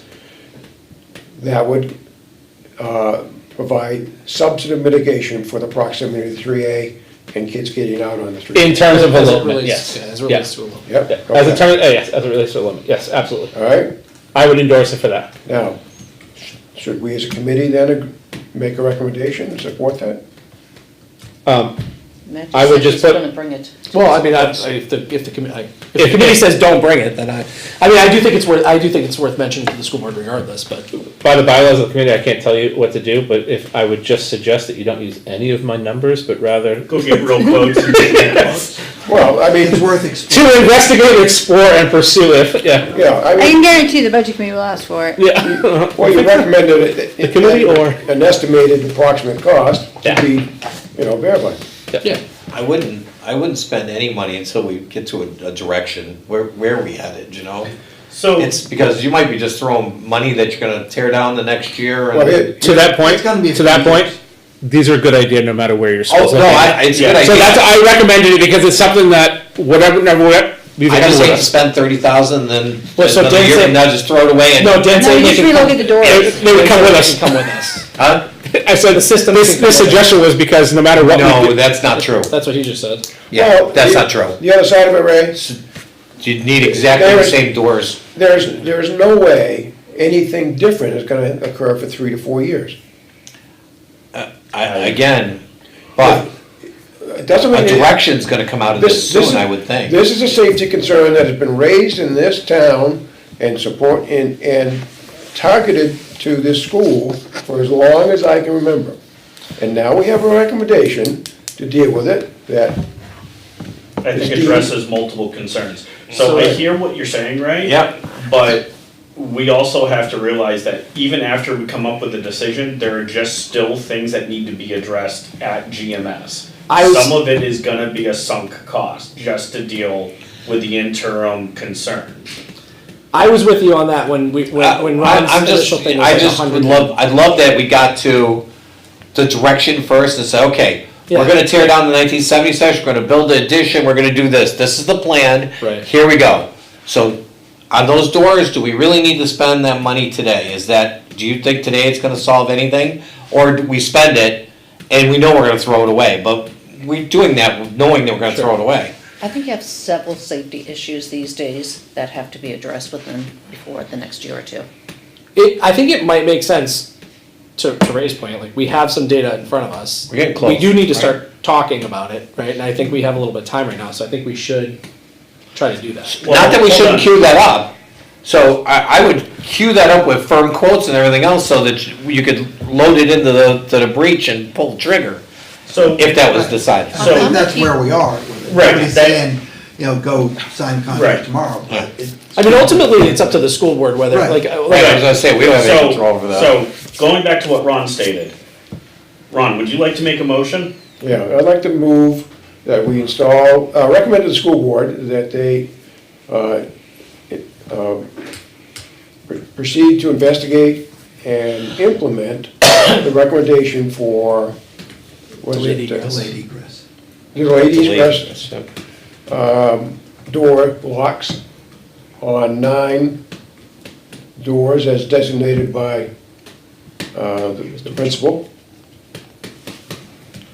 I'll second the motion. Can I make an amendment to that motion? Well, just go ahead and tell me, and I'll see if I can just concede to it. Can we start with an investigation and a proper quote first before we recommend the installation? Just to get hard numbers to be in recommended. case Dan was wrong and it's $100,000. How about we recommend starting the process and Here's getting what, quotes? I think we need to recommend it to them, assuming that the cost is this. The school board will ultimately have to decide, Right. once they get the true numbers. So we recommend it and they can make the final decision based on whatever their firm quote is. Yes. I think that's fair. Okay. I'm happy with that. All in Okay. favor? Opposed? Well, hold on. All in favor, hands up. It was everyone. Carrie doesn't vote and Okay. Dan doesn't. So, 2, 4, 5, 6, It's good, I 7. can't vote on this one. I have a general question concerning security. We had a situation in Wisconsin where this, 15, 17-year-old girl brought a 9mm 15, into the school. And every time we go through this, they're talking about adding more security so that this doesn't happen. Now, based upon our history here, do you think at some point we're gonna have to evaluate some sort of magnetometer or something on entrances? I think there's some safety systems out there that many of the surrounding towns are looking at that should be investigated if we're going to be doing any type of new build So- on any part of the school. As much as I hate to say it, these incidents that are happening in areas and like ours. Right. You know, not in big cities, they're happening in little. So I will say this, there's an emergency management committee within the school district that we meet, and we discuss those things. I think for the purposes of this committee, we definitely need to look at some of the safety concerns. We, try to raise them as generally as possible because it's public, it's televised, but, if that's a great question, and those are conversations that happen. But some of those, you have to look at where the failure points are, right? In some places, somebody opened the door for somebody. Well, No amount of that's it. security is gonna Gotta fix prevent that, huh? you from that, like, that's a personnel issue. This girl If- carried it into school. Then let's go clear It was the backpacks, place let's in make it Col- easy. Was it the place in Colorado, though, that did everything right? That there was still, Columbine or anything? Without getting too specific, that had the less. right way is always based on how it went wrong the last way. Yep. Yeah, it's over, so. But they saved many people. So it's kind of like the TSA, right? Is any protection or anything that you do is a reactive measure to what went wrong. Right, So, I mean, ultimately, the proactive, right, is you go the complete way of Secret Service. Everyone gets searched, everyone gets a pat down.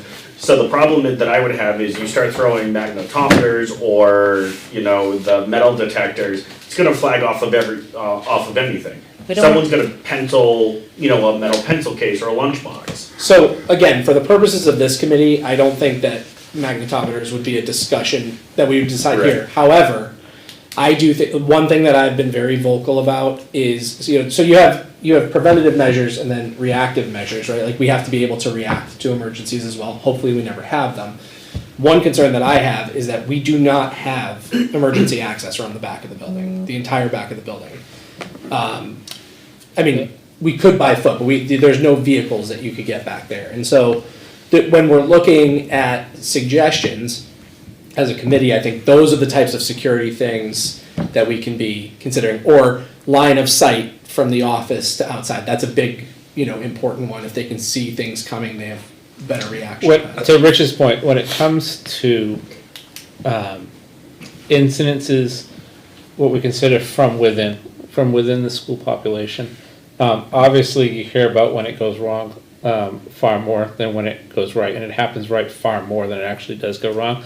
But the greatest, the things that have had the greatest impact, believe it or not, have to do with building up culture within the school. So creating this say something, you know, like you don't hear about all the things that have been thwarted because students now feel safe to report, to identify. So the programs like One Trusted Adult, see something, say something, those are the ones that are actually having the greatest impact and mitigation rather than, because oftentimes whatever you do in terms of procedures, I hate to say it this callously, but sometimes you replace one safety concern with another one. So for instance, if we went magnetometers, basically what we would do is every day we'd create a TSA line at school to get through, and now you have upwards of 400 students kind of waiting to go through a line. Well, there's that, you create a culture of distrust. Yeah. Honestly, like, Yeah. no, you don't trust me to come to school, my own school? And oftentimes it can actually have a negative impact on the things like say something, see something, say something, or student reporting, because they have the sense of security that comes from. Then there's other programs, like we have one in our school district where it's like a safe space, where there's kids who go there, like, I need to go to this room, and you're like, okay, fine, and then literally you can, it's about the only room in the building, school where you can curse, punch, and throw. Yeah. Because that's okay, and they'll de-escalate, and they'll do it, but as a result, you create a culture where everybody's accepted, everybody's fine, before you get to that point. So it's more, yes, I understand the safety things, but I don't know that I'd feel comfortable with my kid getting a shakedown before I went into No, school. But anonymous reporting lines and things like that actually have a great impact. One of the Nashua schools has the nice little metal detectors, and we went there to watch the chorus one time. It was a little intimidating as a parent going through that. Yeah, at which high school? North I'm or not sure if south? it was, I think it's south, it might have been north. Yeah. Another question that I have, I mean, we can lock down the building and we could put up barriers between the portables and the main building and so forth. But every day I can sit on my front porch and there's dozens or 100 kids out on the playground.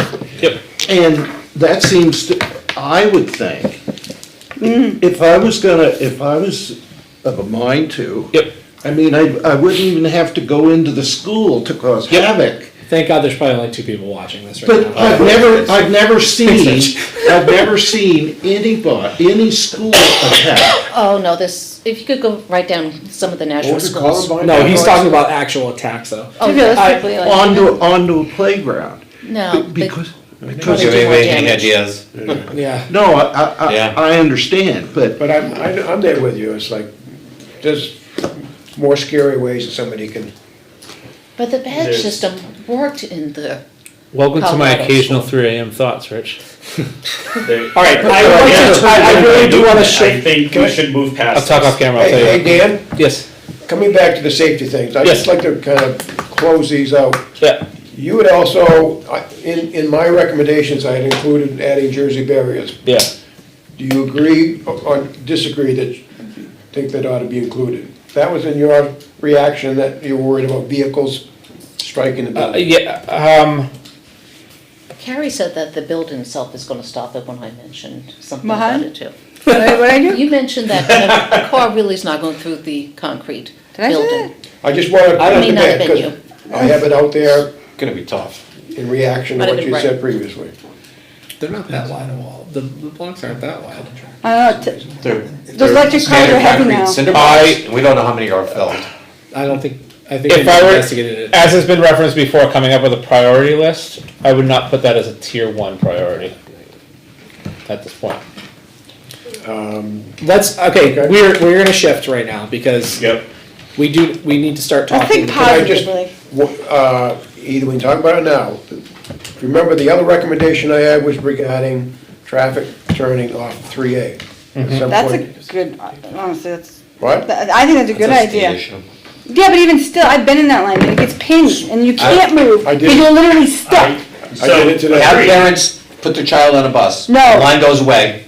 Sorry. So, can't, You can think that all you want. Whether but it's, that's whether it's way a, too long. whether that's a good idea or a bad idea, that's not my debate. What I would say is, I have zero, enforcement authority over that idea. So we can put up the signs that they want. I don't get to say how people travel on the road that's right in front of the school. I get to say what they do, and I get to yell at them when they do stuff in the parking lot the wrong way, and I get to scold them, but what they're doing on the road, that's not me. So whether it's a good idea or a bad idea, I'm just saying, I couldn't do have a enforce whole whatever we list. decided to do. Yeah, but- School board, Absolutely. school board needs to talk to the board of selectmen, the board of selectmen needs to talk to the DOT Or the police chief. about even. how to remedy this problem. What- But that comes through the selectmen, so the school Right. board talks to the selectmen can make a decision on how to implement that. Talk to the DOT. Hudson has people out there, like flaggers. Yes. Every morning, we have cops on duty, why can't we just have somebody say, do I recall a budget committee meeting where you're like, do we really need people in the parking lots? Yeah. no, that's people, hiring people for them. Did you I have cops I'm just already on teasing. staff that we probably are just saying, I'm just for teasing you. 15 minutes, that I'm already paying you. I'm pretty sure the Dinner. school board cannot deploy police officers without the selectmen. Perhaps not, but Let me this is back a up. good- Let's- We can't let's- want, yes, right, sir. I- Do we right, want to talk right. about Can the? we just bring this I- back, I to would- the- can I just bring this point, my recommendation was, Not put up signs, and you can, and I agree that the follow-up discussion with our police department and DOT, but the intent would be to put up a sign. My idea would be put it at the entrance to our parking lot, not on 3A, but on the entrance. Well, And, you did one on at the egress too, to say, please don't turn right out, no, turn left. it out says there." implement no left turn for non-buses from 3A during opening and closing time periods. So you put that on a sign. Wouldn't you Simply want say- it on the other side of the road though? Cause why Yeah, are people I'm heading? I'm not looking on signs on the opposite side of the road as I'm driving. I'm looking Remember. for signs on Or above or straight- the right Remember. side. Even straight Remember, road, remember. driveway. Remember, once people get used to it, it'll become it only has to happen for about 3-4 days, and then everybody will know. We People can, still we have can, accidents we on can that. ask DOT if we can put a sign right opposite, on the opposite side of the travel lane as You well. talking about Rich's front yard? Yeah. Yeah, down the road a little bit. No, right at the entrance. The pig farm. The reason that's so important, in fact, if you really want to see why that would work, is look at the video that you produced. In fact, I actually was in there, a friend of mine was driving through here this morning, and we came up and had to stop because cars queued to queue left, and the guys coming up alongside us pushed us so far over into the other lane that we couldn't move. And if that traffic, and they were crammed all the way over to the center line. So if traffic was simply moving south unimpeded, we could have moved north and they could have traveled in. Can I make another suggestion Yes. that I have absolutely no control over? If you actually just make 2 lanes, like it is as you turn on That's Pine it's Crest. a state highway. We I'm- State highway, we You have. have to no widen control that But that road. actually would Well, we actually do. fix it better I than anything else appreciate that would. everyone is passionately wanting to address this, and we can have, But yeah, you have to widen it through the state. we can I have think that would additional actually discussion fix on it this. more than a sign will. Yeah, but you'd have to get the state to do it, and they All- put a all stop that's sign at not Page easy. Road. If only we had- People died at Page Road. That's why I'd like to putting move the this. sign. They won't give us a sign. So, I can tell you that there's a bunch of steps, and these steps I've been looking into about a traffic light, so, And we can't get one at Page Road. believe it or not, it's for a Merrimack constituent, not Oh, I was Litchfield. gonna say, cause we But- can't get one at Page, so. So, even something simple like a traffic light, it's like a 5-year endeavor, because they have to do studies, the list of things that have to happen are enormously complex. And the DOT, I've been waiting for one at the end of my the road. DOT won't allow you to put a sign up down there unless you go through the process. And to some ends, the school board really should be working with the town to do that, because they pay National Regional Planning a retaining fee for that work, and they're the people that need to start that process. So the regional planning will do the traffic studies and analysis. That's what I was And- thinking. Because the state's not doing anything Sure, until but they is get there that. anything preventing the school from striping the end of the exit that says no right turn, or no left turn, right turn? Like, you can put right-hand turn You can arrows put, at you the can put exit. candy cane stripes down there. It doesn't matter. Nobody pays attention to those painted lines on the road anymore. Remember, it's only about a 15-minute issue. So it only happens Yeah. 15 minutes during the day. I just avoid the whole. I fully support. But it is a going to the very selectmen with that. concerning issue. Okay. Alright, so back to the survey. Well, what were you gonna say? You started to say something about the school board. I said I will mention to the school board that we have started this conversation, so that way it's on their radar. Okay. Do we wanna start with this question? Do we wanna I- start with question number 2? I think we which start is- with this question. I- So, yeah, I guess the big thing with this question is, do we all agree Which one? that we're looking at something that says Question 3. we do need to give some consideration to educational needs? I think it's indisputable. but- 84% says, Yeah, but, so, I guess, 84% want education considered, and 67% don't. don't. Well, 67 want lowest cost in addition to No, potential. only 16% don't.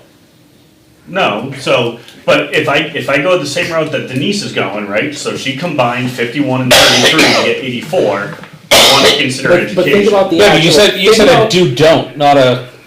Think Yeah. about, You have to- this is where it matters, right? We're either going to figure out the absolute lowest cost option with no consideration for educational needs.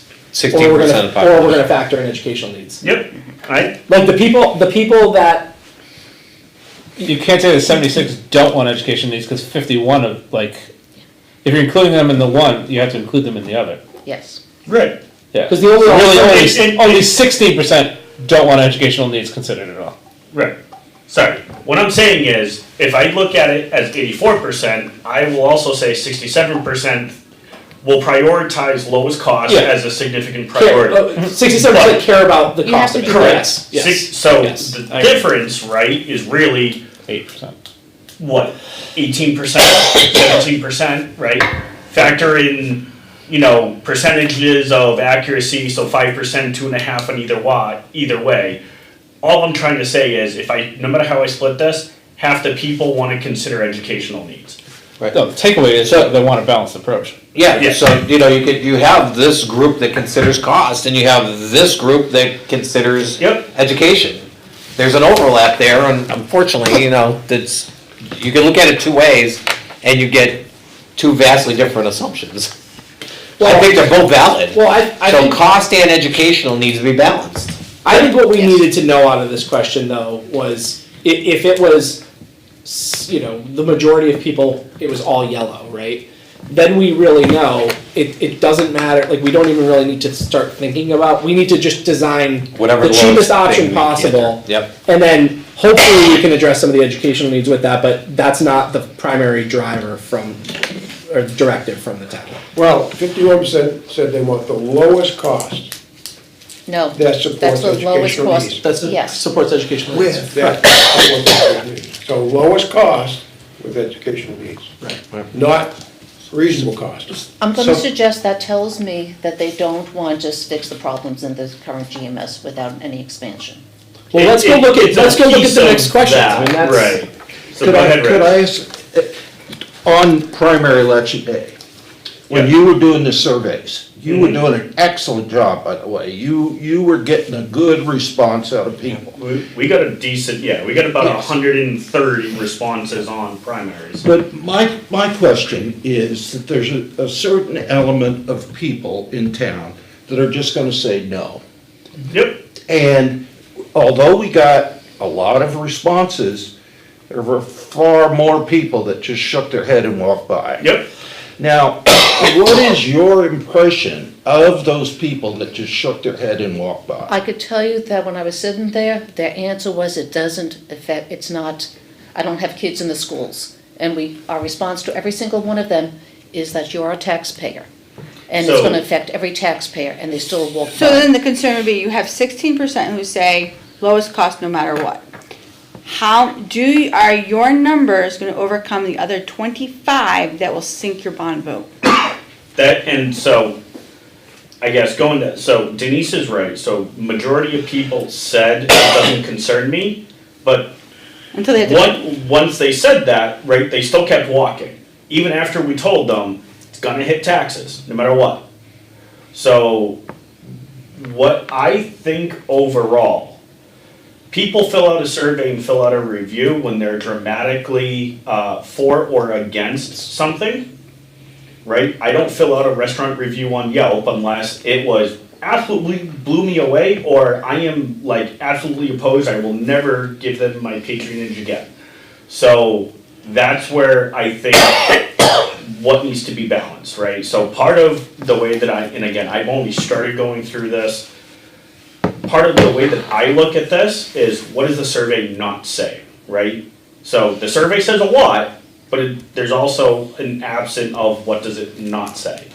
The fact that the March vote was like 64% no on the school, and this is saying, and we go down. Go back to the first, See,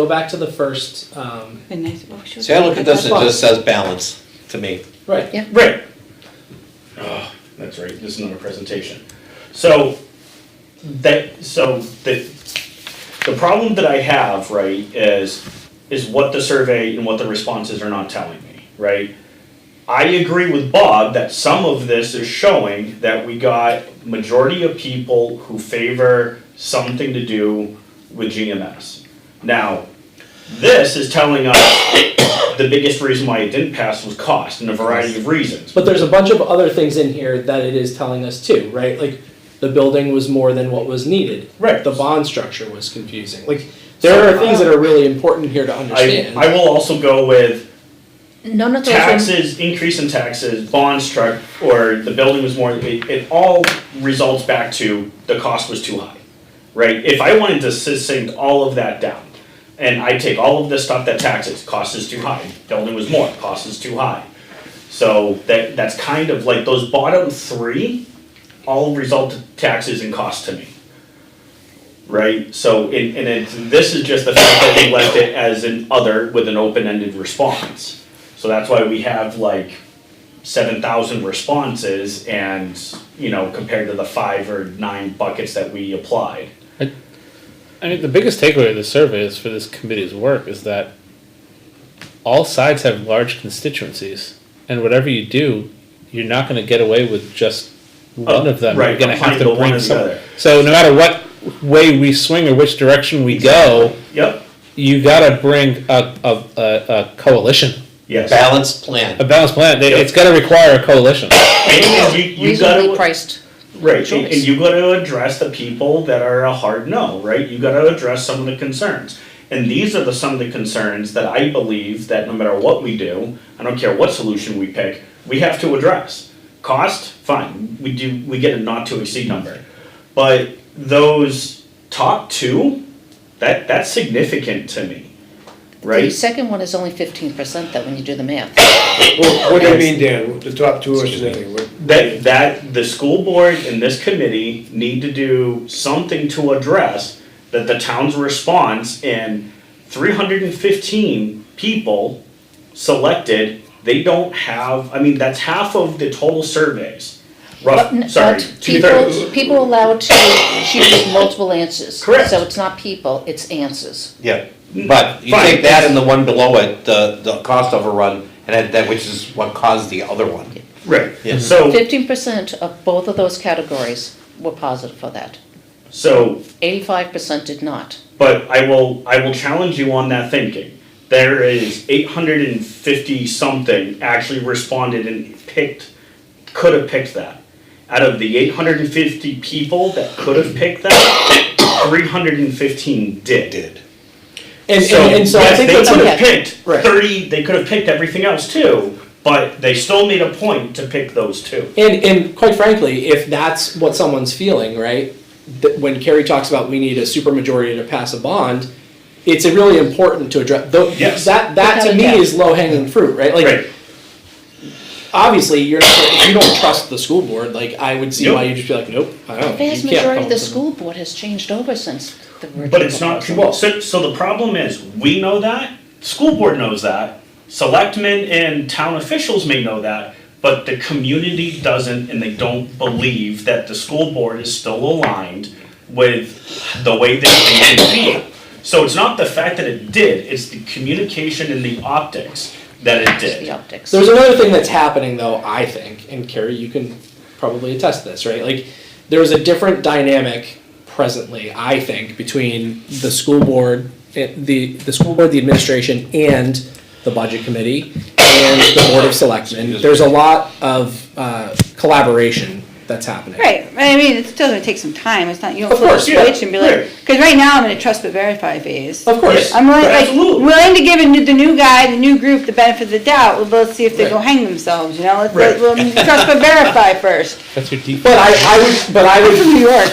but I would argue though, that if you were to watch a I'm a budget scientist, that's committee, exactly what I do all the time. if you were to watch a budget committee meeting from right now yeah. versus last year, your general vibe would be, like My- last year you'd be like, the budget committee doesn't trust them, so I can't trust them. Like if I were watching. Well, But yeah, just I know, watching the yeah. school board meetings, you actually seem like you get along now, and it's a very low-key meeting versus a year ago. Well, even like, Yeah. there's been long history of like budget committee and school board at loggerheads, and it's been refreshing to see.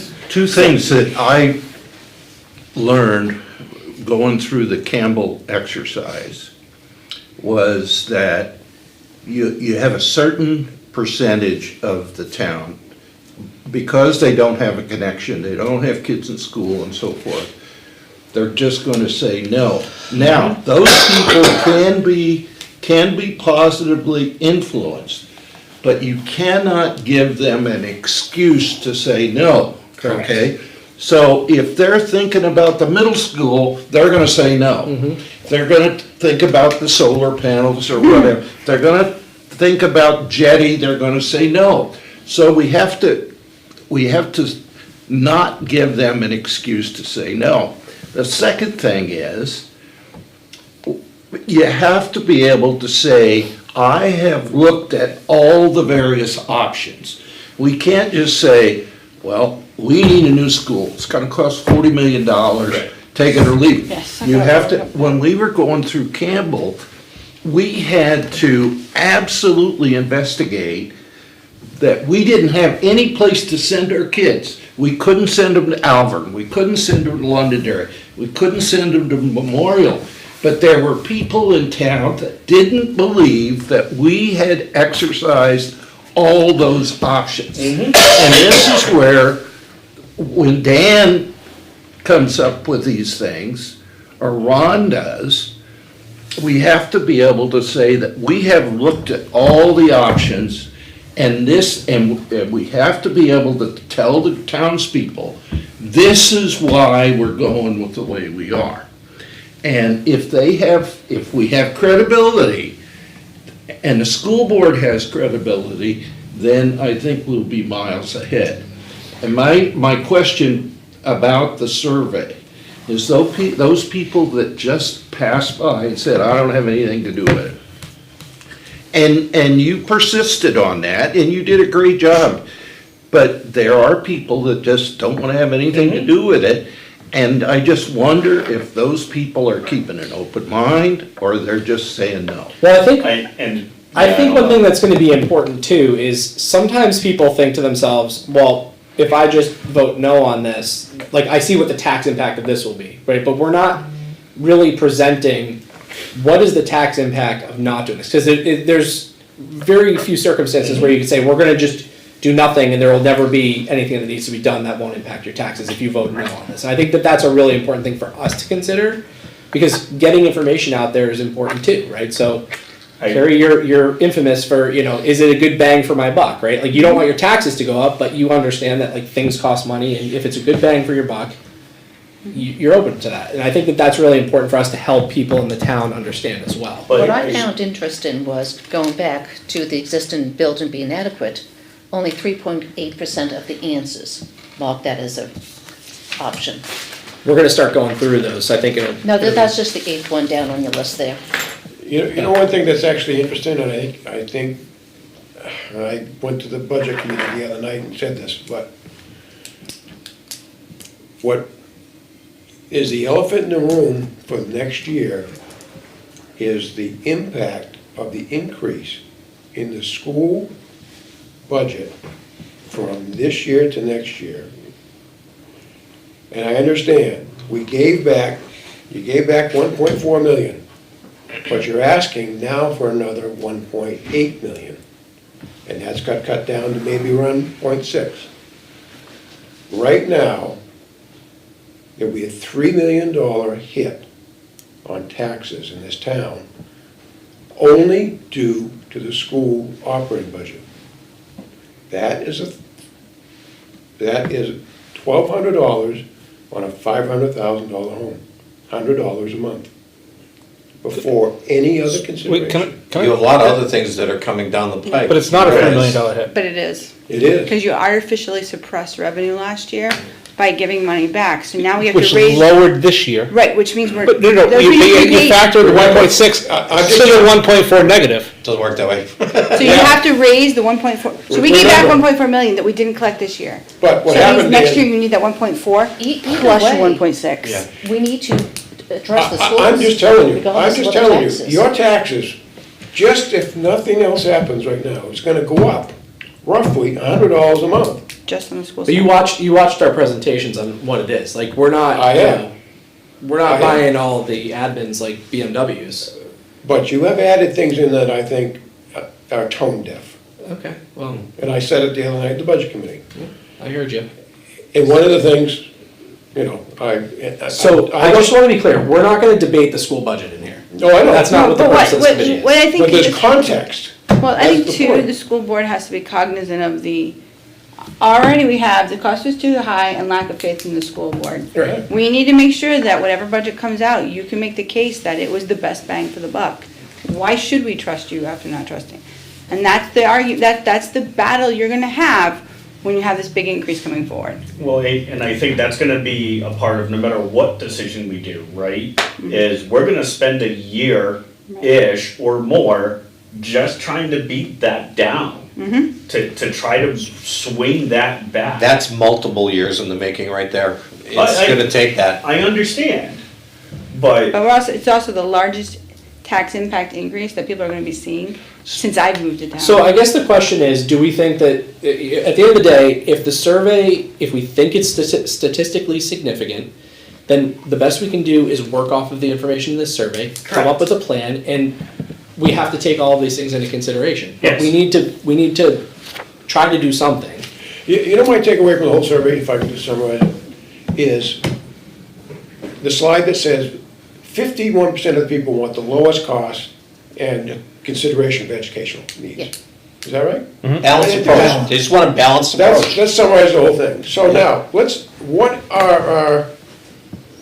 what options then do we have? We actually have a lot of known options right now. A lot of known. Yes. Okay. We now have, the repairs to GMS. We actually now know what it costs to renovate the 1930s building. We also know what a full renovation with or without a addition is. And we know what We know what the cost of a full renovation with or without an addition is? yeah, Kyle provided that. And he provided a new school. Okay. We have all four options. The only thing I would say on Kyle's estimate, in fact, all the estimates, they need to be increased by 40%.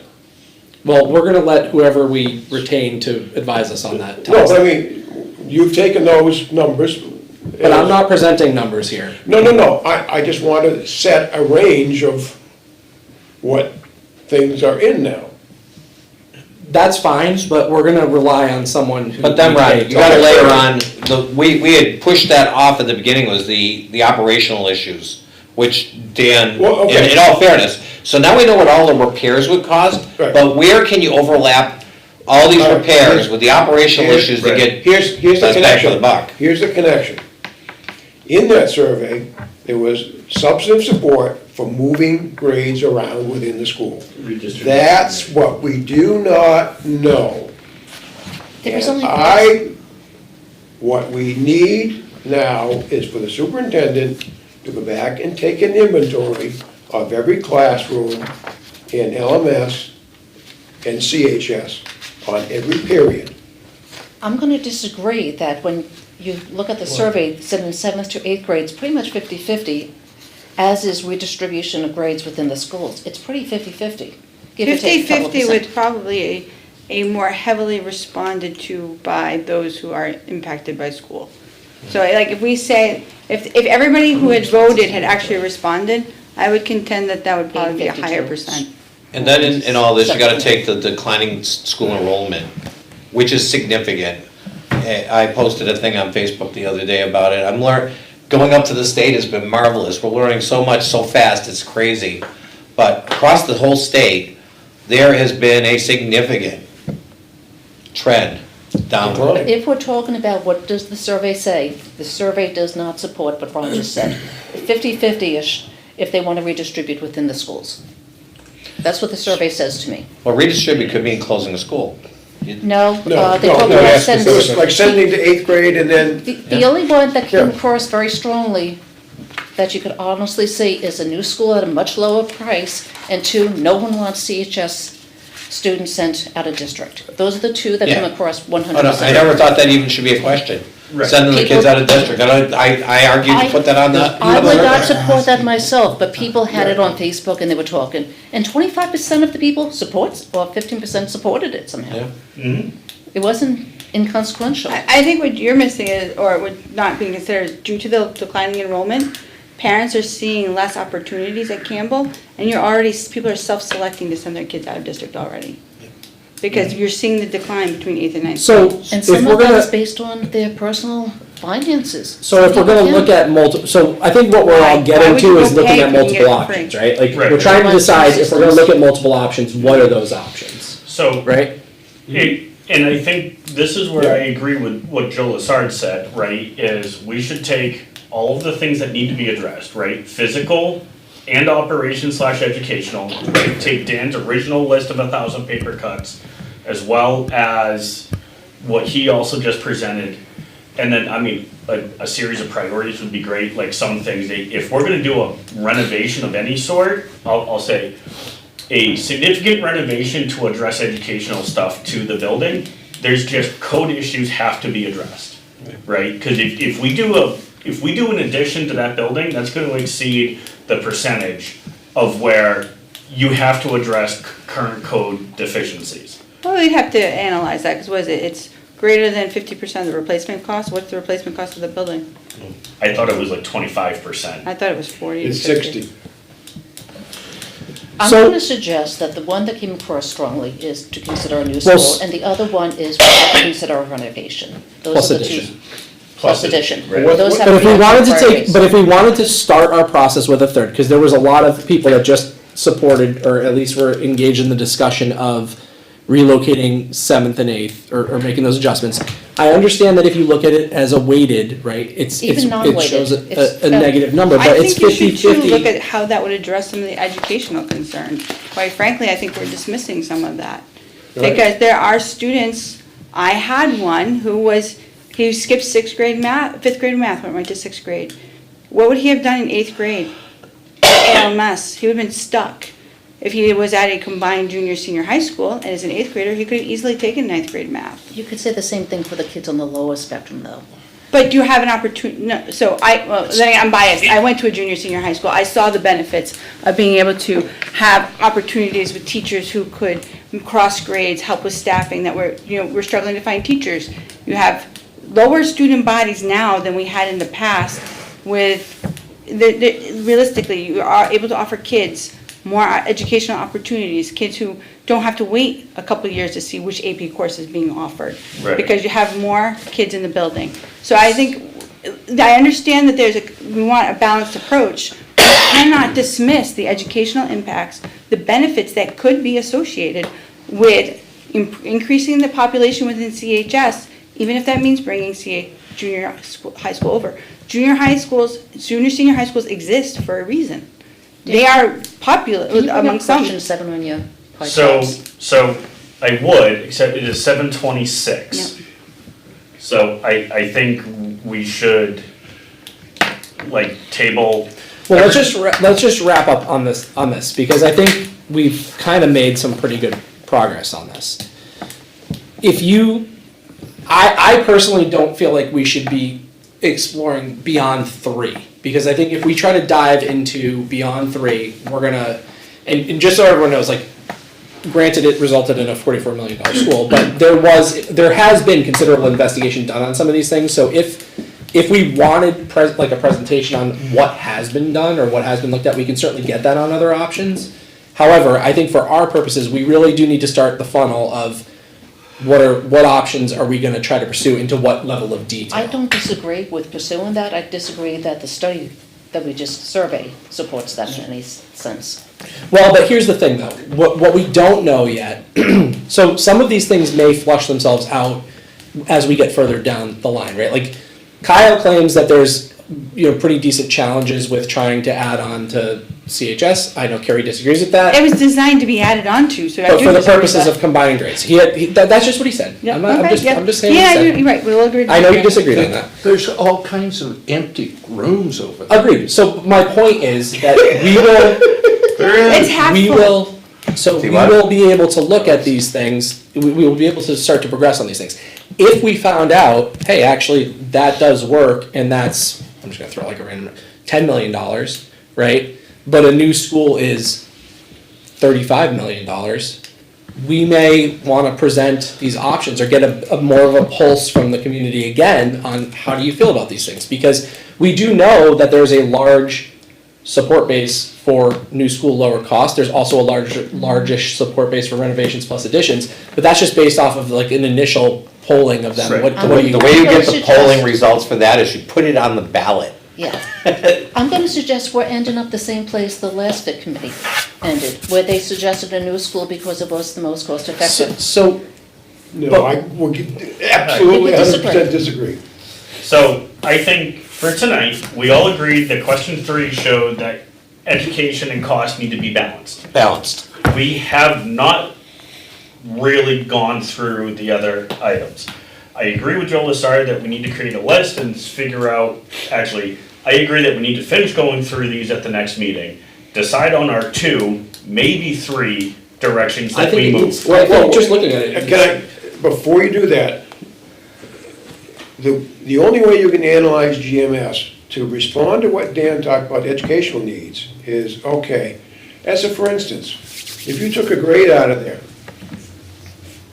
whole grade, what would you do with the remaining space? How would you address all those needs? How would you reproportion?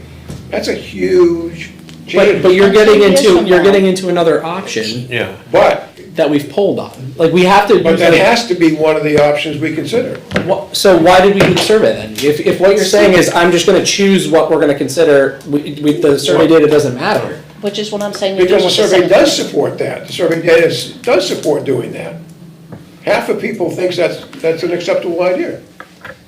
And remember, I'm And half looking the at people say it cost. does. Do we agree that we're gonna pick 2 to 3 options that we're gonna start to funnel down on? Or are That's we gonna supported do by- all of them? That's supported by the survey and by the financial. Well, I think we numbers. have to be careful about how much we read into the survey, because it could be a biased sample. It could be, but. You have to be Well- careful, if you put all your eggs in one basket and we get voted down again. Again. But if you look at it from that standpoint, as he said, it's 50-50 on Right. redistribution. That's 50-50 even if you're assuming that that's pro-school people, that means that the pro-school people, they could live with that. Right. Yeah. And the people who didn't answer, for whatever reason, they feel that they don't need to have their opinions known and they just wanna vote in the dark. Will likely also support it, because it'll save them a buck. Because it Well, would save money. We assume it's gonna save So money. there is We a don't know that. positive aspect to that. It's gonna save money. That might be one of the, things to look at, but you have to look specifically, and I'll say, at Griffin, there are severe educational limitations. So any shuffling, whether or not it improves the other ones, you really have to look at what it does for Griffin. I mean, that's your foundation. Right, but if you I don't move think you out- shuffle the deck different unless you decide that you're gonna take two schools and it's three and make them two. But when we looked at ideas, and the best idea that I heard that seemed to be balanced was to tear down the 70s section, fix your road issues, add the addition, get rid of the portables, put the addition where the portables are. Actually, And now you're turning the 50 section and adding on to the 70 section. Yes. So, That's how all the building is. And that's a reasonable choice. so again, Be careful about, yeah, you have to be careful though, because you have a whole contingent who don't want you touching that building at all. The only Because- problem So, with that is if you don't get the support Okay, from the guys, we state. Anyway. gotta wrap up and close out. To back up, to just combine to what Ron was saying, if we were to do a study of reconfiguration, it would also involve some level of architect or whatever term you used Yeah. earlier. Because again, I'll go You're back gonna to touch the everything. sense of this, Yeah. which was that GMS has gotten by reuse without redesign. Correct. could we So just you can quickly- say, you now have 4 classrooms, and my question would be, how can we redesign them to best utilize and best And our kids? that's also, right, it's not just a redistribution, it's now what are we gonna do to the buildings for that to happen? So, on Can top we- of that, Before we adjourn, can we just get a quick pulse on where, like, what's up next? Because that's helpful for us in Dinner. creating an agenda. Well, the reality is, a lot of information has been presented. I don't know that you want to take a vote on which 2, 3, 4 you wanna knock it down to tonight. No, I'm talking about, like, do we, Other like, topics. are we gonna start to work on the grid that we were talking about? Like, as a committee, just what are our next steps? as a I think that's the next Yeah, step. that's a great idea. I think we have to decide which of the 2 or 3 choices we're going with. I tend to agree with, we have the survey, I think we need to decide on what of the, I'm gonna call it 3, because there's disagreement, but let's say the 3 choices that we're gonna pursue to then create the grid. On top of that, the other major thing that we have to look at is an in-depth review or people's interpretations and insights of the on-site insight report. Are haven't the had a 2 chance to main review things that yet. on my thing, on my mind. Aren't we gonna have a That's good. presentation? Isn't the Yeah, we on-site- are supposed to have a Yes, presentation. we're going to have a joint Right. meeting. Isn't the on-site insight report the start of the, isn't that the grid that we're just gonna build upon? No, not That's not a school needs, that's more of a facility needs. That's a portion. No, but they're I mean, We need. why No, was, we wanna get the operational stuff Right. overlaid. We're talking about the yeah, but I education. mean, we're not starting with a blank page. We should start with the grid that's Yeah, laid out in the no, on-site insight and then add the educational and operational needs on 100% top of agree, it. Okay. 100% agree, I don't wanna recreate. Yeah. It's just, people, there's stuff that I looked into the on-site insight report that I feel like it provides a view, doesn't provide everything that I was thinking it should, but going from that, any other recap and actions? No. No? I'm gonna present tomorrow the PowerPoint that we have. I'm gonna bring up the I wrote down delayed egress doors. Yep, I think those, alright, okay. motion to close? Sounds good to me. Second. Seconded, we are closed. Thank you, everybody. You're gonna send out us a new meeting calendar You at some guys- point? It's a new year. We don't know nothing until they get the school funding issue settled. So, at the as soon as state the level, dates, yes, At but the it's state gonna be level, January. they